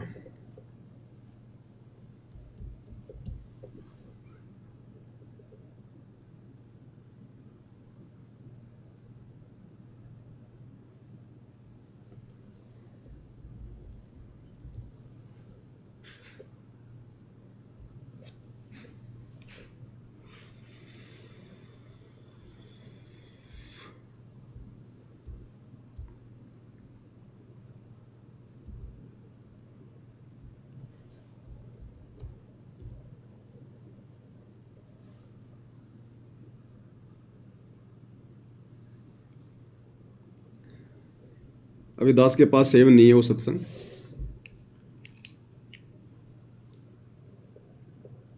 उसमें जब त्रेता युग में कबीर परमेश्वर मुनिंदर ऋषि के नाम से आए हुए थे, फिर हनुमान जी से ज्ञान गोष्ठी हुई, तो हनुमान जी ने कहा कि युद्ध ऐसे नहीं जीता जाता। मैं एक गदा मारता था, 50-50 लोग मरते थे, लाखों लोगों को मारा मैंने। तब कबीर परमेश्वर जी ने कहा कि हनुमान, ये भक्तों के लक्षण नहीं है, ये लोगों को मारना, मार पिटाई करना, लड़ाई झगड़ा करना, ये भक्तों के लक्षण नहीं है। भगत तो किसी के तरफ उंगली भी नहीं उठा सकता, उंगली भी नहीं कर सकता भगत तो किसी की तरफ। मिल गए सत्संग मालिक के आशीर्वाद से। क्या कह रहे हैं गुरुदेव भगवान, ध्यान से सुनिएगा। अब कबीर वो मुनिंदर साहब आते हैं, तो बोले भाई नमस्कार, राम राम भाई हनुमान बजरंग बली। अब हनुमान ने देखा, आदमी तो देख रखा, ये महात्मा की देखा। क्या लगा, महाराज जी मैंने देखे हुए हो, आप कहाँ देखे थे? भाई देखा होगा जरूर, एक बार नहीं कई बार देखा होगा। पहले हम देखा था जब तेरा कंगन रल गया था उस मटके में, मैं वही मुनिंदर हूँ भाई। और दूसरी बात की देखा होगा तो नहीं, जब तेरे राम का पुड़ना बंद था, मैं वही मुनिंदर हूँ भाई। वाला हनुमान भाई रहे, भगवान बचे पार पड़ेगे जी। भजो सो भगवान का माड़ा राखो सो, राम राम राम राम कराया करो। नादानी राम राम करने तक कोई ना पार पड़े। कौन है तेरा राम, तेरा इष्ट कौन है? कि रामचंद्र दशरथ पुत्र अगना बेटा। मैं बोला जी इस भगवान का आसरा लेकर श्री राम की शक्ति तय एक का लठ मारो था, 20 मरे थे गदा। मुनिंदर जी कहते हैं ये साधु लक्षण नहीं हनुमाना, ये मार काट करना संता का काम नहीं होता बीरा, ये भी तेरे में भक्ता के लक्षण कोई नहीं। फिर बता भाई, मान जा मेरी बात हनुमान जी। क्या कहा मुनिंदर रूप में गुरुदेव भगवान ने जब हनुमान जी ने कहा कि मैं एक लठ मारू था 50-50 मरे थे, तो गुरुदेव ने कहा कि ये संतों भक्तों के लक्षण नहीं है, मार पिटाई करना, लड़ाई झगड़ा करना। ये अब भाई और बहनों, ये बहुत गहरी गहरी बातें हैं। ये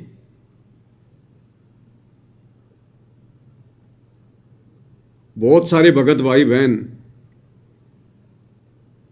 जो फौज में सेवा दे रहे हैं, जो पुलिस में सेवा दे रहे हैं, और लड़ाई के समय फिर बॉर्डर पर उनको जाना पड़ेगा, लड़ाई करनी पड़ेगी, बंदूक हाथ में होगी, सामने वाले को माला पहनाने के लिए नहीं, उसकी जान लेने के लिए, उसको मारने के लिए,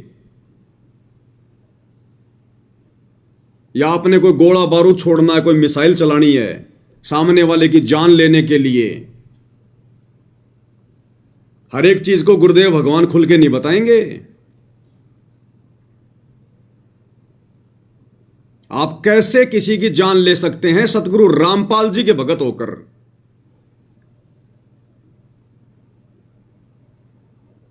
खाली 40-50 हजार रुपए की तनख्वाह के लिए, और आप मनुष्य को मारोगे। और सामने कौन है, किसको मारोगे? जिन जिन देशों का बॉर्डर लगता है, और वहां पर कौन लड़ाई करेगा? आप जैसे ही बेचारे निर्दोष। आप अगर भगत हो सतगुरु रामपाल जी के, फौज पुलिस में हो और लड़ाई करने के लिए बॉर्डर पे चले गए, तो दूसरे देश से भी तो बेचारे सैनिक ही आएंगे, वो भी तो आपकी तरह ही हैं। और उनमें यदि तुम्हारा कोई भगत भाई हुआ तो, अरे अब तो हर देश में गुरुदेव के भगत हैं। पाकिस्तान में भी जो है सतगुरु रामपाल जी के भगत हैं, आर्मी में भी बहुत हैं पाकिस्तान में। और भारत पाकिस्तान की हो गई लड़ाई, छिड़ गया युद्ध, और भारतीय सेना में सतगुरु रामपाल जी का भगत, और उधर से पाकिस्तान की सेना में भी सतगुरु रामपाल जी का भगत। इधर से तो वो तान के खड़ा बंदूक अपने गुरु भाई पर, उधर से वो तान के खड़ा बंदूक अपने गुरु भाई पर। नालायको, ये तत्व ज्ञान है क्या? और भगत ना भी हो सामने तो किसको मारोगे तुम? मनुष्य मारोगे। जैसे तुम एक जिम्मेदारी के तहत खड़े हो, वो भी तो एक जिम्मेदारी के तहत खड़ा है। दुश्मनी क्या है? ये परमेश्वर हर बात के लिए संकेत नहीं करेंगे। तुम कैसे मनुष्य मार सकते हो भगत होकर? भगत तो चींटी भी नहीं मार सकता, और तुम जानबूझकर मार रहे हो। पता है तुम्हें कि वो भी मेरे जैसा किसी मां का बेटा है, निर्दोष है। कैसे मार दोगे? सतगुरु रामपाल जी के भगत होकर। इब्राहिम सुल्तान का उदाहरण क्यों दिया गुरुदेव ने? राज्य त्याग दिया। राज्य, वो एक सैनिक नहीं था, सैनिकों का राजा था। और राज्य उसने क्या सोचकर त्यागा था कि राज्य में भक्ति नहीं हो सकती। अगर राज्य करूंगा और भक्ति भी करूंगा तो कल को मेरे को युद्ध भी करने पड़ेंगे, लड़ाई भी करनी पड़ेगी, मेरे को भी जाना पड़ेगा युद्ध क्षेत्र में, मेरे हाथ से भी इंसान मरेंगे, और मैंने सैनिकों को आदेश देना पड़ेगा। मेरे आदेश देने से भी अगर लोग मरेंगे तो भी मैं पाप का भागी बनूंगा। इसलिए इब्राहिम सुल्तान ने वो राज्य त्याग दिया था, हत्याओं का पाप अपने सिर पर बचाने के लिए। और हम क्या करेंगे वर्तमान कलयुग की पिछली पीढ़ी में? पेट भरने का तरीका केवल नौकरी नहीं है। इस परमात्मा के पास में लाखों तरीके हैं। जिसने भजन दिया है, भोजन की व्यवस्था वो करेगा। ये स्पेशली सतगुरु रामपाल जी के भक्तों के लिए संदेश है। मोक्ष प्राप्त नहीं कर सकते, मुक्ति प्राप्त नहीं हो सकती। इसी को कहते हैं त्याग, इसी को कहते हैं बलिदान, संघर्ष। कुर्बानी देना। तुम 40,000 रुपए के लिए, 30,000 रुपए की तनख्वाह के लिए तुम इंसान मारोगे, युद्ध करोगे, लड़ाई करोगे तुम। भगत तो खुद मरना पसंद करेगा, सामने वाले को कैसे मार देगा? जिनको ज्ञान नहीं है वो मारो, मरो। भगत कैसे मार देगा? अभी गुरुदेव ने जो सत्संग सुनाया, हनुमान जी ने कहा कि मैं एक लठ मारू था 50 मरे थे। गुरुदेव ने क्या कहा? ये संतों के लक्षण नहीं, हनुमान भक्तों के लक्षण नहीं, ये मार पिटाई मार काट करना। तो हनुमान जी कौन था? एक सैनिक था, सैनिक। रामचंद्र जी की सेना में उसका एक सैनिक था। जैसे आज वर्तमान में भारतीय सेना में सतगुरु रामपाल जी का कोई भगत एक सैनिक है। अरे रामचंद्र जी भी तो राजा था, जैसे वर्तमान में देश का राजा नरेंद्र मोदी है, वैसे ही उस समय श्री रामचंद्र जी थे और हनुमान जी उसके सैनिक थे, सेनापति थे। तो आज भी स्थिति तो वही है। तो हनुमान ने भी तो एक सैनिक के रूप में ही वो हत्याएं की थी। और क्या कहा गुरुदेव ने? ये भक्तों के लक्षण नहीं है। तो आज तुम क्या करोगे भाई? एक सैनिक के रूप में तो करोगे। तो हर चीज के लिए गुरु जी खोल के नहीं बताएंगे। इस परमात्मा के लिए, इस भक्ति के लिए, इन मर्यादाओं को सुरक्षित रखने के लिए तो राजाओं ने राज्य त्याग दिए, और हम 40-50 हजार के लिए इंसान मारेंगे। एक मनुष्य जीवन की कीमत क्या पता है ना? और सामने वाले जिस सैनिक को हम जानते नहीं, उसको पहचानते नहीं, उस सामने वाले के साथ में हमारी कोई दुश्मनी नहीं, सरकारों की आपस में दुश्मनी, और हम इंसान मारेंगे। ये सतगुरु रामपाल जी परमेश्वर जी के भक्ति मार्ग में नहीं चलेगा। बाकी चाहे सैकड़ों मारो, लेकिन मोक्ष नहीं मिलेगा, मुक्ति नहीं मिलेगी। कुछ समय के लिए स्वर्ग में चले जाओगे। जो सैनिक शहीद होता है कुछ समय के लिए वो स्वर्ग में जाता है, उसके बाद में नरक में भी तो जाना पड़ेगा। वो जितनी भी हत्याएं की हैं उनका वो दंड भी तो भोगना पड़ेगा। इस आध्यात्मिक ज्ञान से सरकार थोड़ी परिचित है।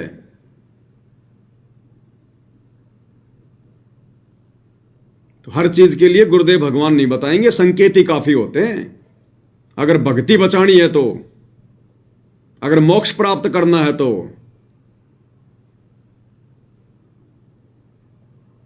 भाई और बहनों, ये बहुत गहरा सिलेबस है मालिक के आशीर्वाद से,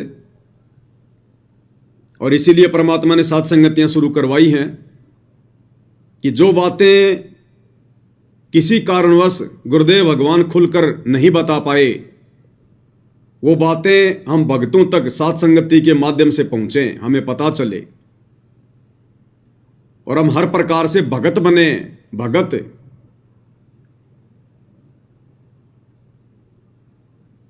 मीराबाई के चाचा ससुर ने, वो भी तो सैनिक था, सेनापति था। अरे वो भी तो राणा का सेनापति था। उसने काठ की तलवार रख ली कि आज के बाद हत्या नहीं करूंगा। लकड़ी की तलवार रखी उसने। तो ये वर्तमान के भगत सोच लेना जो ऐसी परिस्थितियों में फंसे हों। भगवान ने पेट भरना है, नौकरियां पेट नहीं भरेंगी, ध्यान रख लेना। ये कल को महाविनाश का समय आ रहा, जब तुम्हारी सरकारें नहीं रहेंगी, तुम्हें कौन तनख्वाह देगा? तुम्हें कौन सैलरी देगा? ये लॉकडाउन के समय तुम लोगों ने अपना पेट भरा या फिर इन सरकारों ने तुम्हारा पेट भरा? तो सतगुरु के आश्रय रहेंगे तो सतगुरु पेट भरेगा, जो सरकारों का भी पेट भर रहा है, उन राजाओं का भी पेट भर रहा है। और जब राजाओं के कर्म बिगड़ जाते हैं तो वो भी भूखे मरते हैं, भूखे। 1720 में जो अकाल पड़ा था, गुरुदेव ने क्या वाणी कही है? शहजादे मांगत फिरें दिल्ली के उमराव, और जिन रोटी पाई नहीं जो खाते थे नान पुलाव। शहजादे मांगत फिरें दिल्ली के उमराव, दिल्ली के जो बादशाह थे, जो राजा थे, वो और उनके शहजादे, उनके बेटे बेटियां, उनका परिवार एक एक रोटी मांग रहे थे टूक। शहजादे मांगत फिर दिल्ली के उमराव, और जिन रोटी पाई नहीं उनको रोटी का टुकड़ा भी खाने को नहीं मिला। मांग मांग कर भी जो खाते थे नान पुलाव, जो 56 प्रकार के भोग खाते थे। तो ये समझदार भक्तों के लिए संकेत ही काफी है। अगर अपनी भक्ति बचानी है तो कितने भगत भाई बहन हैं जो अपनी नौकरियां छोड़ छोड़ के आ रहे हैं, अपना रिजाइन दे दे के आ रहे हैं। आने वाला समय कितना खतरनाक है कि कहीं हम कोई पाप के भागी ना बन जाएं। भले पेंशन ना मिले तो ना मिले, नौकरियां छोड़ छोड़ के घर बैठे हैं, जो मार काट वाली नौकरियां हैं। रिजाइन दे दे के आ रहे हैं कि साहब बस बस हो गया, बहुत हो गया। अब तो सतगुरु की भक्ति रूपी सेना में सैनिक बनेंगे, बाकी बहुत बन लिए हम सैनिक। उन हत्याओं का पाप हमारे सिर पे रखा हुआ आज तक वो ही नहीं उतर रहा। तो हर चीज को गुरुदेव भगवान खोल के नहीं बताएंगे, ध्यान रख लेना। तो भाई और बहनों, मालिक की रजा है,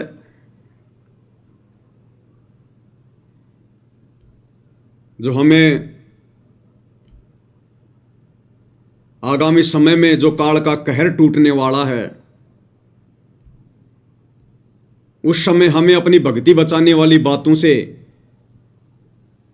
परमात्मा परिचित करवा रहे हैं, हमें पहले से आगाह करवा रहे हैं गुरुदेव भगवान कि अपने टारगेट को मत भूलना। हमारा टारगेट है मोक्ष प्राप्त करना, हमारा मिशन है मुक्ति प्राप्त करना। और जिस परमात्मा को पाने के लिए, जिसकी मर्यादाओं को निभाने के लिए राजाओं ने राज्य त्याग दिए, फिर आप और हम हैं क्या? तो अब की बार ये गलतियां नहीं चलेंगी बिल्कुल भी, बिल्कुल भी।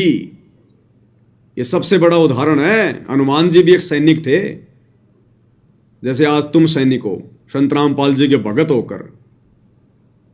और मारोगे तो किसको मारोगे? निर्दोष को। ना तो भारत का प्रधानमंत्री जाएगा लेके बंदूक, ना पाकिस्तान का प्रधानमंत्री आएगा लेके बंदूक। उधर भी सैनिक निर्दोष, इधर भी सैनिक निर्दोष। और गुरुदेव भगवान क्या कहते हैं? जान बूझ सांची तजे और करे झूठ से ने, ताकि संगत है प्रभु शौपन में भी ना दे। इच्छा कर मारे नहीं, बिन इच्छा मर जाए, कहे कबीर उस भगत को पाप नहीं लगाए। आप तो जानबूझ के मारोगे, सब कुछ पता होते हुए, तत्व ज्ञान मालूम होते हुए। तो आगामी समय में भाई अपना बचाव कर लेना, जैसा भी यह संकेत परमात्मा ने करवा दिया है। 2 रोटी भगवान देगा, ध्यान रख लेना। अगर भजन करोगे तो भोजन परमात्मा देगा। सारे भाई बहन कोई हाथ में बंदूक लेके नहीं कमा रहे, दुनिया भर के काम धंधे दे रखे भगवान ने। भक्ति करने वालों के लिए परमात्मा 1000 रास्ते खोल देता है। तो समझदार को संकेत ही काफी है। शायद आज परमात्मा ने इसी भेद को खुलवाना था।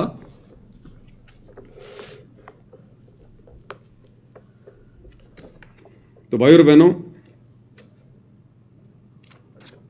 अंत में हम गुरुदेव भगवान की महिमा करेंगे एक छोटे से शब्द के साथ में। ये काल, ये माया हमें भक्ति नहीं करने देंगे। ये तो हर प्रकार से भगत को फंसा के रखेंगे, फंसा के। अरे इसीलिए तो गुरुदेव भगवान नौकरी वगैरह लगने का आशीर्वाद नहीं देते कि मेरे से यहां कोई मंत्री बनने का, कोई नौकरी प्राप्त करने का आशीर्वाद लेने मत आना। भगवान ने तो खुद अपनी नौकरी छोड़ के दिखाई। यहां तो टारगेट मोक्ष प्राप्ति का लेकर आओ, मोक्ष का। तो ये काल और दुर्गा, ये भाई और बहनों भक्ति नहीं करने देंगे, ध्यान रख लेना। शब्द नंबर 58 है, पेज नंबर 151।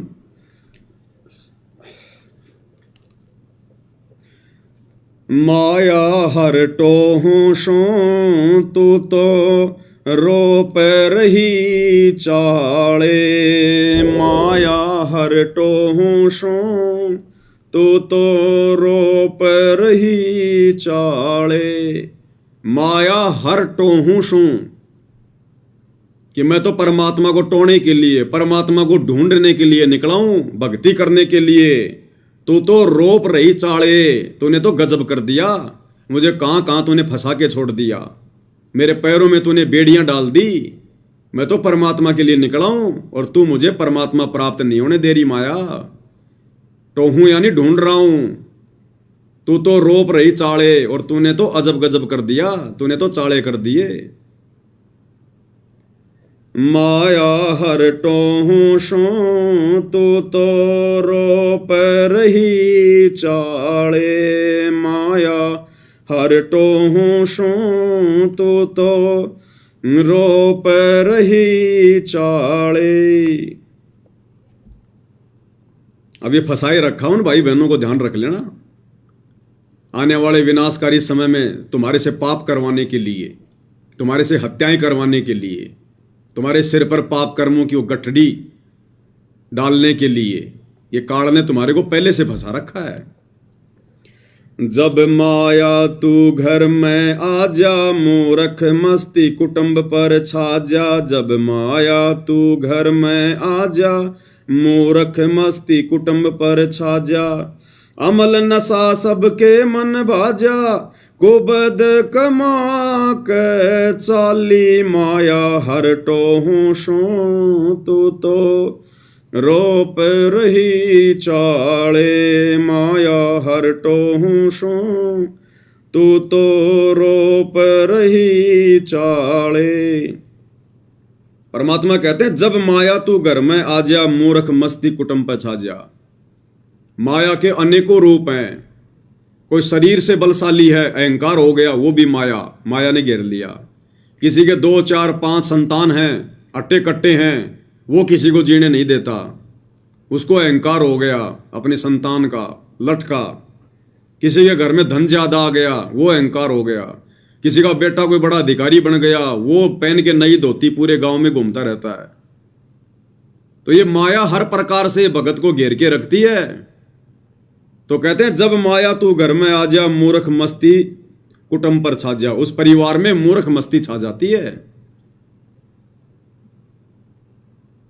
2 के 4 करने में लग जाएगा। फिर कोई भी सलाह दे देगा, पता है इसके घर में पैसे हैं, अरे ये बिजनेस कर ले, ये वाला काम कर ले, मेरे को भी पार्टनर बना ले, और लगवा के उसके 5-10 लाख रुपए साइड में हो जाएगा। फिर कि भाई मैं क्या करूं, मैंने तो अच्छा आइडिया बताया था, अब तेरे भाग्य में नहीं चला तो नहीं चला। अमल नशा सबके मन भाजा, कुबद कमा के चाल है। अब जिसके घर में ज्यादा माया होगी, ज्यादा पैसा होगा, वो कुबद ही करेंगे। नशा तो फिर सबसे पहले है। गाड़ी खरीद के लाएंगे और गाड़ी में फिर बोतल रखने का, गिलास रखने का तो खांचा आता ही आता। फिर कभी उस यार दोस्त को लेके घूमेगा, कभी दूसरे को लेके घूमेगा। तो कहते हैं अमल नशा सबके मन भाजा, कुबद कमा के चाली। माया हर टोहू सू तू तो रोप रही चाले। जय कोई नेक कमाई करता, पाप कर्मों से रह जो डरता। जय कोई नेक कमाई करता, पाप कर्मों से रह जो डरता। टोटे के माओ मरता देखा, कैसे वो हरि गुण गाले। माया हर टोहू सू तू तो रोप रही चाले। माया हर टोहू सू तू तो रोप रही चाले। कहते हैं जय कोई नेक कमाई करता, पाप कर्मों से रह जो डरता। जो बेचारा नेक कमाई करता है, सीधा सिंपल जीवन जीता है, कहते हैं ये माया, ये काल उसको जीवन नहीं जीने देता। जय कोई नेक कमाई करता, पाप कर्मों से रह जो डरता। टोटे के माँ वो मरता देखा, कैसे वो हरिगुण गाले। बेचारा अंत में टोटे में मर जाता हो, कर्जे में मर जाता हो, परिवार की जरूरतों को पूरा करते करते मर जाता, जिम्मेदारियां निभाते निभाते। कैसे वो हरि गुण गाले, उसको हर प्रकार की परंपराओं में फंसा के रखा जाता है। घर में 4 रुपए की आमदनी नहीं, हर तीसरे महीने में दिवाली आ गई, होली आ गई, मकर संक्रांति आ गई, दुनिया की देखा देखी खर्चा करना पड़ता है, बच्चों को पटाखे लाके देने पड़ते हैं, फिर कोई भात आ गया, कोई छूचक आ गया, किसी का पीली आ गया, कोई कोथड़ी आ गई, कोई सिंधारा आ गया, कोई रिश्तेदार मर गया, किसी के घर में किसी का जन्म हो गया। दुनिया भर के काल ने हमारे चक्कर बांध रखे हैं, लेन देन में फंसा रखा है। कहते हैं कैसे वो हरि गुण गाले, बेचारा कैसे तो भक्ति कर ले वो, और कैसे फिर वो परमात्मा की भक्ति कर ले, उसके गुण गाले। समय नहीं छोड़ा इस काल ने, इस माया ने, इस कदर जीव को बांध के रखा हुआ है। यानी आप और हमने विचार करना है कि कैसे आप और हमारे ऊपर दया हुई है। इस काल ने जिस प्रकार से सारी दुनिया को माया के जाल में बांध रखा है, और आप और हमें गुरुदेव ने इस माया के जाल से, इसकी कुंडली से बाहर निकाल के, हर प्रकार की मर्यादाओं से, धर्म कर्म से परिचित करवा के आप और हमसे कैसे परमात्मा अपने गुण गवा रहे हैं। ये कितनी बड़ी मेहर है। सांप की कुंडली से बाहर निकलना कितनी बड़ी मेहर है ये। सुन माया तेरी महिमा गाऊं, कनक कामनी काल दर्शाऊं। सुन माया तेरी महिमा गाऊं, कनक कामनी काल दर्शाऊं। ओया रावण का नाश दिखाऊं, ये माया घर गाल माया हरटो हूं सू। तू तो रोप रही चाले, माया हरटो हूं सू। तू तो रोप रही चाले। सुन माया तेरी महिमा गाऊं, यानी माया मैं तेरे अवगुण बताऊं। यहां पर महिमा का मतलब है मैं तेरे अवगुण बताऊं, तो किस कदर जीव को बांध के रखती है। सुन माया तेरी महिमा गाऊं, कनक कामनी काल दसाऊं। कनक यानी सोना और कामनी यानी स्त्री, कहते हैं इनमें तो साक्षात काल निवास करता है, काल। सुन माया तेरी महिमा गाऊं, कनक कामनी काल दर्शाऊं। कनक यानी सोना और कामनी यानी स्त्री, कहते हैं इनमें तो साक्षात काल बैठा है, साक्षात काल। बकवाद करने वाले भक्ति के निकट भी नहीं है। जो सोना चांदी पहन के घूमते हैं भक्ति के निकट भी नहीं है। दुनिया की नजरों में सतगुरु के भगत, और सिर में, नाक में, कान में काल को बैठाए हुए हो। ओया रावण का नाश दिखाऊं, ये माया घर गाले। स्त्री के चक्कर में रावण ने अपनी दुर्गति करवा ली। सोने की लंका के अभिमान में रावण ने अपनी दुर्गति करवा ली, कनक और कामनी के चक्कर में, उस अहंकार के चक्कर में। रावण कुत्ते वाली मौत मरा। ये माया घर गाले, यानी सत्यानाश कर देती है, घर को बर्बाद कर देती है। माया हरटो हूं सू, तू तो रोप रही चाले। गंगा के मां बन जा पानी, राजा के घर हो जा रानी। गंगा के मां बन जा पानी, राजा के घर हो जा रानी। महाभारत सी कर दे कहानी, जंग माया कर वाले। माया हरटो हूं सू, तू तो रोप रही चाले। माया हरटो हूं सू, तू तो रोप रही चाले। गंगा के मां बन जा पानी, परमात्मा में वो कथा सुनाते हैं ना, 25,000 तीनों देवताओं के उपासक गंगा जी के घाट पर प्रथम स्नान को लेकर आपस में लड़ लड़ के मर गए। कहते हो पानी वहां पर माया बन गया, काल बन गया। और राजा के घर हो जा रानी, राजा के घर हो जा रानी, यानी जो ये द्रौपदी थी, ये रानी थी, युधिष्ठिर राजा था, और उस रानी के कारण, उसके कुबोल वचन के कारण महाभारत जैसी कहानी हो गई। 18 करोड़ लोग मारे गए। यानी वो द्रौपदी मुख्य सूत्रधार थी महाभारत की। उसके कुवचन कि अंधों के अंधा पैदा होते हैं। राजा के घर हो जा रानी, महाभारत सी कर दे कहानी। जंग माया करवा ले, और महाभारत की जंग करवा दी। माया हरटो हूं सू, तो रोप रही चाले।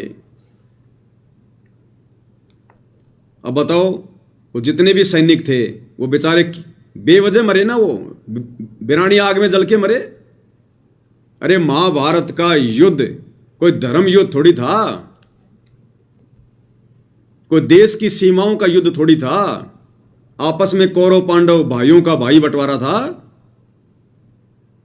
और उन दोनों ने मिलकर 18 करोड़ सैनिकों का सत्यानाश करवा दिया। 18 करोड़ सैनिकों का। साधुआ में सिद्धि बन जा, तांत्रिक रिद्धि बन जा। साधुआ में सिद्धि बन जा, तांत्रिक रिद्धि बन जा। राजा के मन जीती बन जा, न्यू घेर नरक में डाले। माया हरटो हूं सू, तू तो रोप रही चाले। माया हरटो हूं सू, तू तो रोप रही चाले। साधुआ यानी जो भगत योगी, अगर किसी को अपनी भक्ति का अहंकार हो गया, अपनी कोई सिद्धि शक्ति का अहंकार हो गया, जैसे वो चुनक ऋषि अपनी सिद्धि का अहंकार हो गया, राजा मानदाता की 72 करोड़ की सेना मार दी, बन गया पाप का बागी।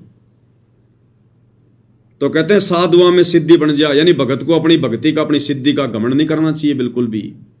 आधीन होकर, दास भाव होकर अपनी भक्ति सफल करनी चाहिए। काल तो जबरदस्ती आंट अड़ाएगा। अब गुरुदेव ने एक सत्संग में बताया कि वो जो चुनक ऋषि था वो अपनी भक्ति कर रहा था, घर से निकला था भक्ति करने के लिए, परमात्मा पाने के लिए। घर से निकला था भक्ति करने के लिए।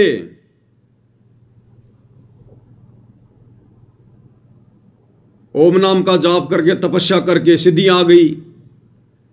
अब काल भक्ति सफल नहीं होने देता, अपने साधकों की भी सफल नहीं होने देता, कहीं इनकी महिमा ना हो जाए। और जब मानदाता राजा के सैनिक जा रहे थे घोड़ा लेकर, वापस घूम के आ गए, पूरी पृथ्वी पर किसी ने घोड़ा नहीं पकड़ा, क्योंकि घोड़े के गले में जो चिट्ठी थी उसमें लिखा था कि राजा की 72 करोड़ सेना है। तो किसी ने हिम्मत नहीं करी। वापस आ रहे थे चुनक ऋषि की झोपड़ी से, पास से, तो चुनक ऋषि ने बोला, भाई घोड़े वालों, तुम कहां जाके आए हो? तुम गए थे तब भी घोड़ा खाली था, कोई नहीं बैठा था, आए हो तब भी घोड़े पे कोई नहीं बैठा, क्या चक्कर है? बोला जी, राजा मानदाता का घोड़ा है, और राजा मानदाता ने पूरी पृथ्वी पर यह ऐलान किया है कि अगर कोई मेरी खिलाफत करता है तो इस घोड़े को पकड़ ले और मेरे साथ युद्ध करना पड़ेगा, मेरे पास 72 करोड़ सेना है। तो किसी ने हिम्मत नहीं करी। उसी समय काल ने प्रेरणा कर दी चुनक ऋषि में कि राजा को तो अहंकार हो गया, इसका अहंकार तोड़ना चाहिए। जबकि उस मूर्ख को क्या लेना देना था? घर से निकला था भगत बन के भक्ति करने के लिए, और गुरुदेव ने बताया कि राजा अपना काम करेंगे, भगत ने अपना काम करना है। क्या जरूरत थी उसके घोड़े को पकड़ने की कि जाओ भाई ठीक है। जबरदस्ती घोड़ा बांध लिया उसने कि मैंने तेरे राजा का युद्ध उठ लिया, और अपनी सारी भक्ति शक्ति का सत्यानाश करवा दिया, नरक भोगने के लिए तैयार हो गया। तो गुरुदेव कहते हैं साधुआ में सिद्धि बन जा, तांत्रिक रिद्धि बन जा। और ये जंत्र मंत्र करने वाले थोड़ी बहुत कोई ये जंत्र मंत्र करके ये सेवड़े सावड़े बन जाते हैं, मूठ माठ छोड़ना शुरू कर देते हैं, वशीकरण वगैरह, और कहते हैं अपना सत्यानाश करते हैं। फिर ये अपने स्वार्थ के लिए, चंद पैसों के लिए दूसरों का ये नुकसान करते हैं। तो कहते हैं वो भी काल करवा रहा है, ये भी एक माया है। साधुआ में सिद्धि बन जा, तांत्रिक रिद्धि बन जा। राजा के मन जित्ती बन जा, नू घेर नरक में डाल है। राजा के मन जित्ती बन जा, यानी और ज्यादा राज्य प्राप्त करने की लालसा में ना जाने कितने कुकर्म कर देता है, कितने युद्ध कर देता है, कितने सैनिक मरवा देता है, और अंत में घेर नरक में डाल है, डाल देता है, ठोक देता है नरक में। माया हरटो हूसू तो रोप रही चाले। तपस्वी करते तप की शोभा, ऋषि मुनियों के लग्या मान का रोगा। तपस्वी करते तप की शोभा, ऋषि मुनियों के लग्या मान का रोगा। योगी रहाना किते जोगा, लाए ब्रह्म रंदर के ताले। माया हरटो हूसू तो रोप रही चाले। माया हरटो हूसू तो रोप रही चाले।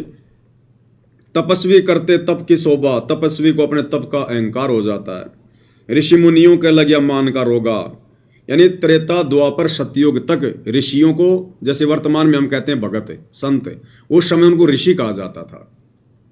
तो कहते हैं भक्तों को भी अपनी भक्ति का अभिमान हो जाता है, मान बढ़ाई का रोग लग जाता है।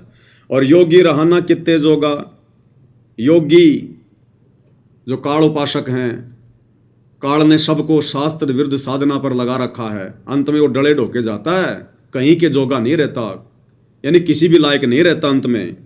योगी रहना कित्ते जोगा, वो तपस्वी जो बेचारे तप करते रहते हैं, सोचते हैं कि हम भगवान को पाएंगे। ऋषि मुनि घर छोड़ छोड़ के जंगलों में साधना करते हैं, सोचते हैं कि हम भगवान को पाएंगे। योगी अपना योग करते रहते हैं, लेकिन साधना उल्टी, शास्त्र विरुद्ध, काल उनको भ्रमित रखता है। और अंत में योगी रहना कित्ते जोगा, यानी कहीं का भी नहीं रहा, ना घर का ना घाट का। लाए ब्रह्मरंध्र के ताले, उनका 10वां द्वार भी नहीं खुलने देता ये काल। माया हरटो हूं शू तो रोप रही चाले। सत्य पुरुष का नाम मिटाया, काल निरंजन राम बताया। सत्य पुरुष का नाम मिटाया, काल निरंजन राम बताया। ब्रह्मा विष्णु महेश उड़ जाया, बंदी छोड़ छूटा ले माया। हरटो हूं शू तो रोप रही चाले, माया हरटो हूं शू तो रोप रही चाले। कहते हैं इस काल ने कोई कैसे भक्ति कर ले, सत्य पुरुष का तो नामो निशान मिटा दिया, वेदों में से वो मूल ज्ञान निकाल दिया जिसमें पूर्ण परमात्मा और सतलोक की जानकारी थी, और खुद ही भगवान बन बैठा। भला मान चाहे बुरा मान, एक ओछी चाली चाल तने। सत्य पुरुष बुला दिया, आप जना लिया, कुछ ना सोची काल तने।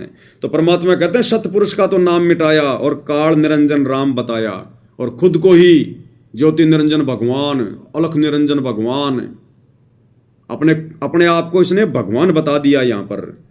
और बाकी ये जो इनके पुत्र हैं ब्रह्मा विष्णु महेश, इनको भेजता रहता है यहाँ पर भगवान, जो है बना बना के इनको अवतार रूप में भेज देता है। बाकी दुनिया इनके पीछे लगी रहती है, इनको भगवान मान के पूछती रहती है। बताओ फिर कोई कैसे उस परमात्मा तक पहुंच जाए। पहली बात तो इसने भगवान का नामो निशान मिटा दिया शास्त्रों में से, मूल ज्ञान इसने समाप्त कर दिया सूक्ष्म वेद वाला। फिर खुद को संसार में इसने भगवान साबित कर दिया कि ओम नाम सबसे बड़ा, इससे न बड़ा कोई, जो इसका स्मरण करे तो शुद्ध आत्मा होए। परमात्मा कहते हैं इस अकेले ओम नाम के जाप से किसी की शुद्ध आत्मा हो तो भी वो गंदी हो जाए।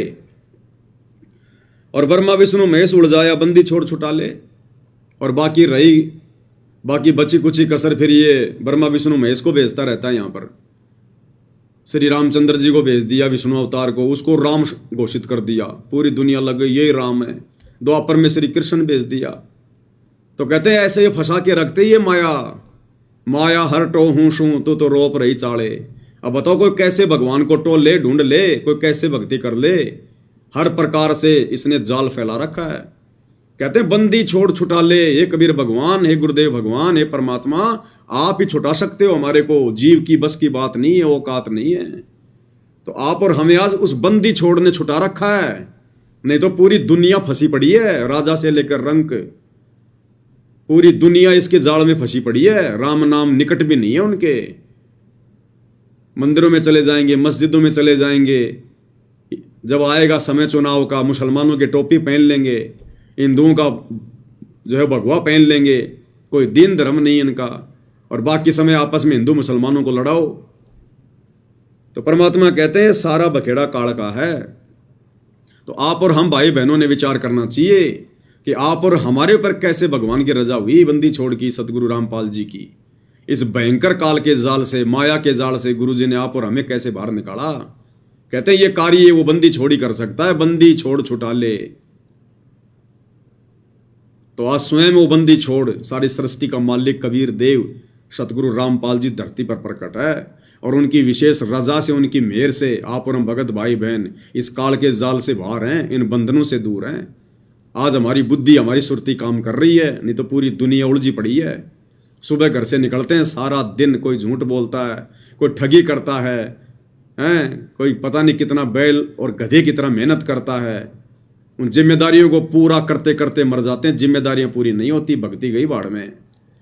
और थोड़ा बहुत समय मिला तो काल फिर मंदिर में, मस्जिद में, नकली संत गांव गांव में बैठा रखे हैं, तीर्थों पे, बर्तों पे, कावड़ में, इनमें उड़ जाके रखा हुआ है।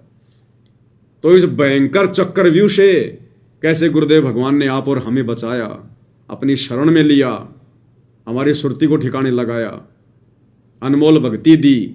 तो इसके लिए हम भगवान का जितना धन्यवाद करें, जितना पूज्य गुरुदेव भगवान का धन्यवाद करें, उनकी महिमा करें भाई और बहनों, उतना थोड़ा है। इसलिए हमें बार बार ये मौका नहीं मिलेगा। ये असंख्य जन्मों के बाद में बिल्ली के भाग का छिक्का टूटता है। इसलिए परमात्मा कहते हैं, समझा है तो सिर धर पांव, बहुर नहीं रहसा दाव। अगर तेरे समझ में आ गई है तो अब देरी मत कर, लेट मत कर, कुर्बान हो जा अपने गुरु जी की भक्ति पर और मर्यादाओं पर। संसार की तरफ देखना छोड़ दे। तो भाई और बहनों, हर प्रकार से गुरुदेव भगवान ने हमें सत्संगों के माध्यम से निर्देशित किया हुआ है, हमारा मार्गदर्शन किया हुआ है। हमारी बुद्धि गुरुदेव भगवान के उन सत्संगों में छुपे हुए संकेतों पर नहीं जा पा रही थी। इसलिए गुरुदेव भगवान ने फिर ये सत्संगतियां शुरू करवाई है, ताकि हम भगत भाई बहन फिर से रिवीजन करें उस कोर्स का, जो कोर्स गुरुदेव पूरा देकर हिसार जेल में जाकर बैठ गए हैं, कुछ अपने मिशन को आगे और गति देने के लिए। सतगुरु के बहुत सारे जो है वो प्रयोजन होते हैं। संसार कुछ भी कहे, संसार किस भी दृष्टि से देखे, वो संसार की अपनी दृष्टि है, आदि अधूरी उनकी दृष्टि है। हमने इस तत्व ज्ञान की दृष्टि से अपने भगवान को देखना है। तो परमेश्वर अपने मिशन को जो है वो गति देने के लिए और गुरु रूप में आए हुए परमेश्वर ने अपनी पहचान करवाने के लिए परमेश्वर ने ये लीला की है। इस बरवाला कांड के माध्यम से काल प्रेरित आत्माओं ने गुरु को मानुष मानकर अपनी मनमानियां करके अपने कर्म फोड़ लिए। और परमेश्वर भी यही देखना चाहता था कि इस घटना के माध्यम से मैं भी अपने हंसों की परीक्षा कर लूंगा, मेरे भक्तों की छटनी कर लूंगा। गरीब कच्चा हीरा किरच हो नहीं सहे घनमार, ऐसा ये मन हो रहा लेखा ले करतार। तो ये सतगुरु रामपाल जी भगवान ये करतार लेखा ले रहा है। ये हमारी परीक्षा का समय है, भक्तों की छटनी का समय है। इस समय की गई गलती हमें असंख्य जन्म पीछे धकेल देगी, असंख्य जन्म पीछे। तो अब ये भाई बहनों के ऊपर है, उनके बुद्धि विवेक के ऊपर, उनके संस्कार के ऊपर है भाई और बहनों। तो गुरुदेव भगवान के आशीर्वाद से आज की सत्संगति में केवल इतना ही। फिर परमेश्वर मौका देंगे, फिर हाजिर होंगे। तब तक गुरुदेव भगवान हम सबको आज्ञा दें, आशीर्वाद दें, सद्बुद्धि दें। बंदी छोड़ सतगुरु रामपाल जी परमेश्वर जी की जय हो।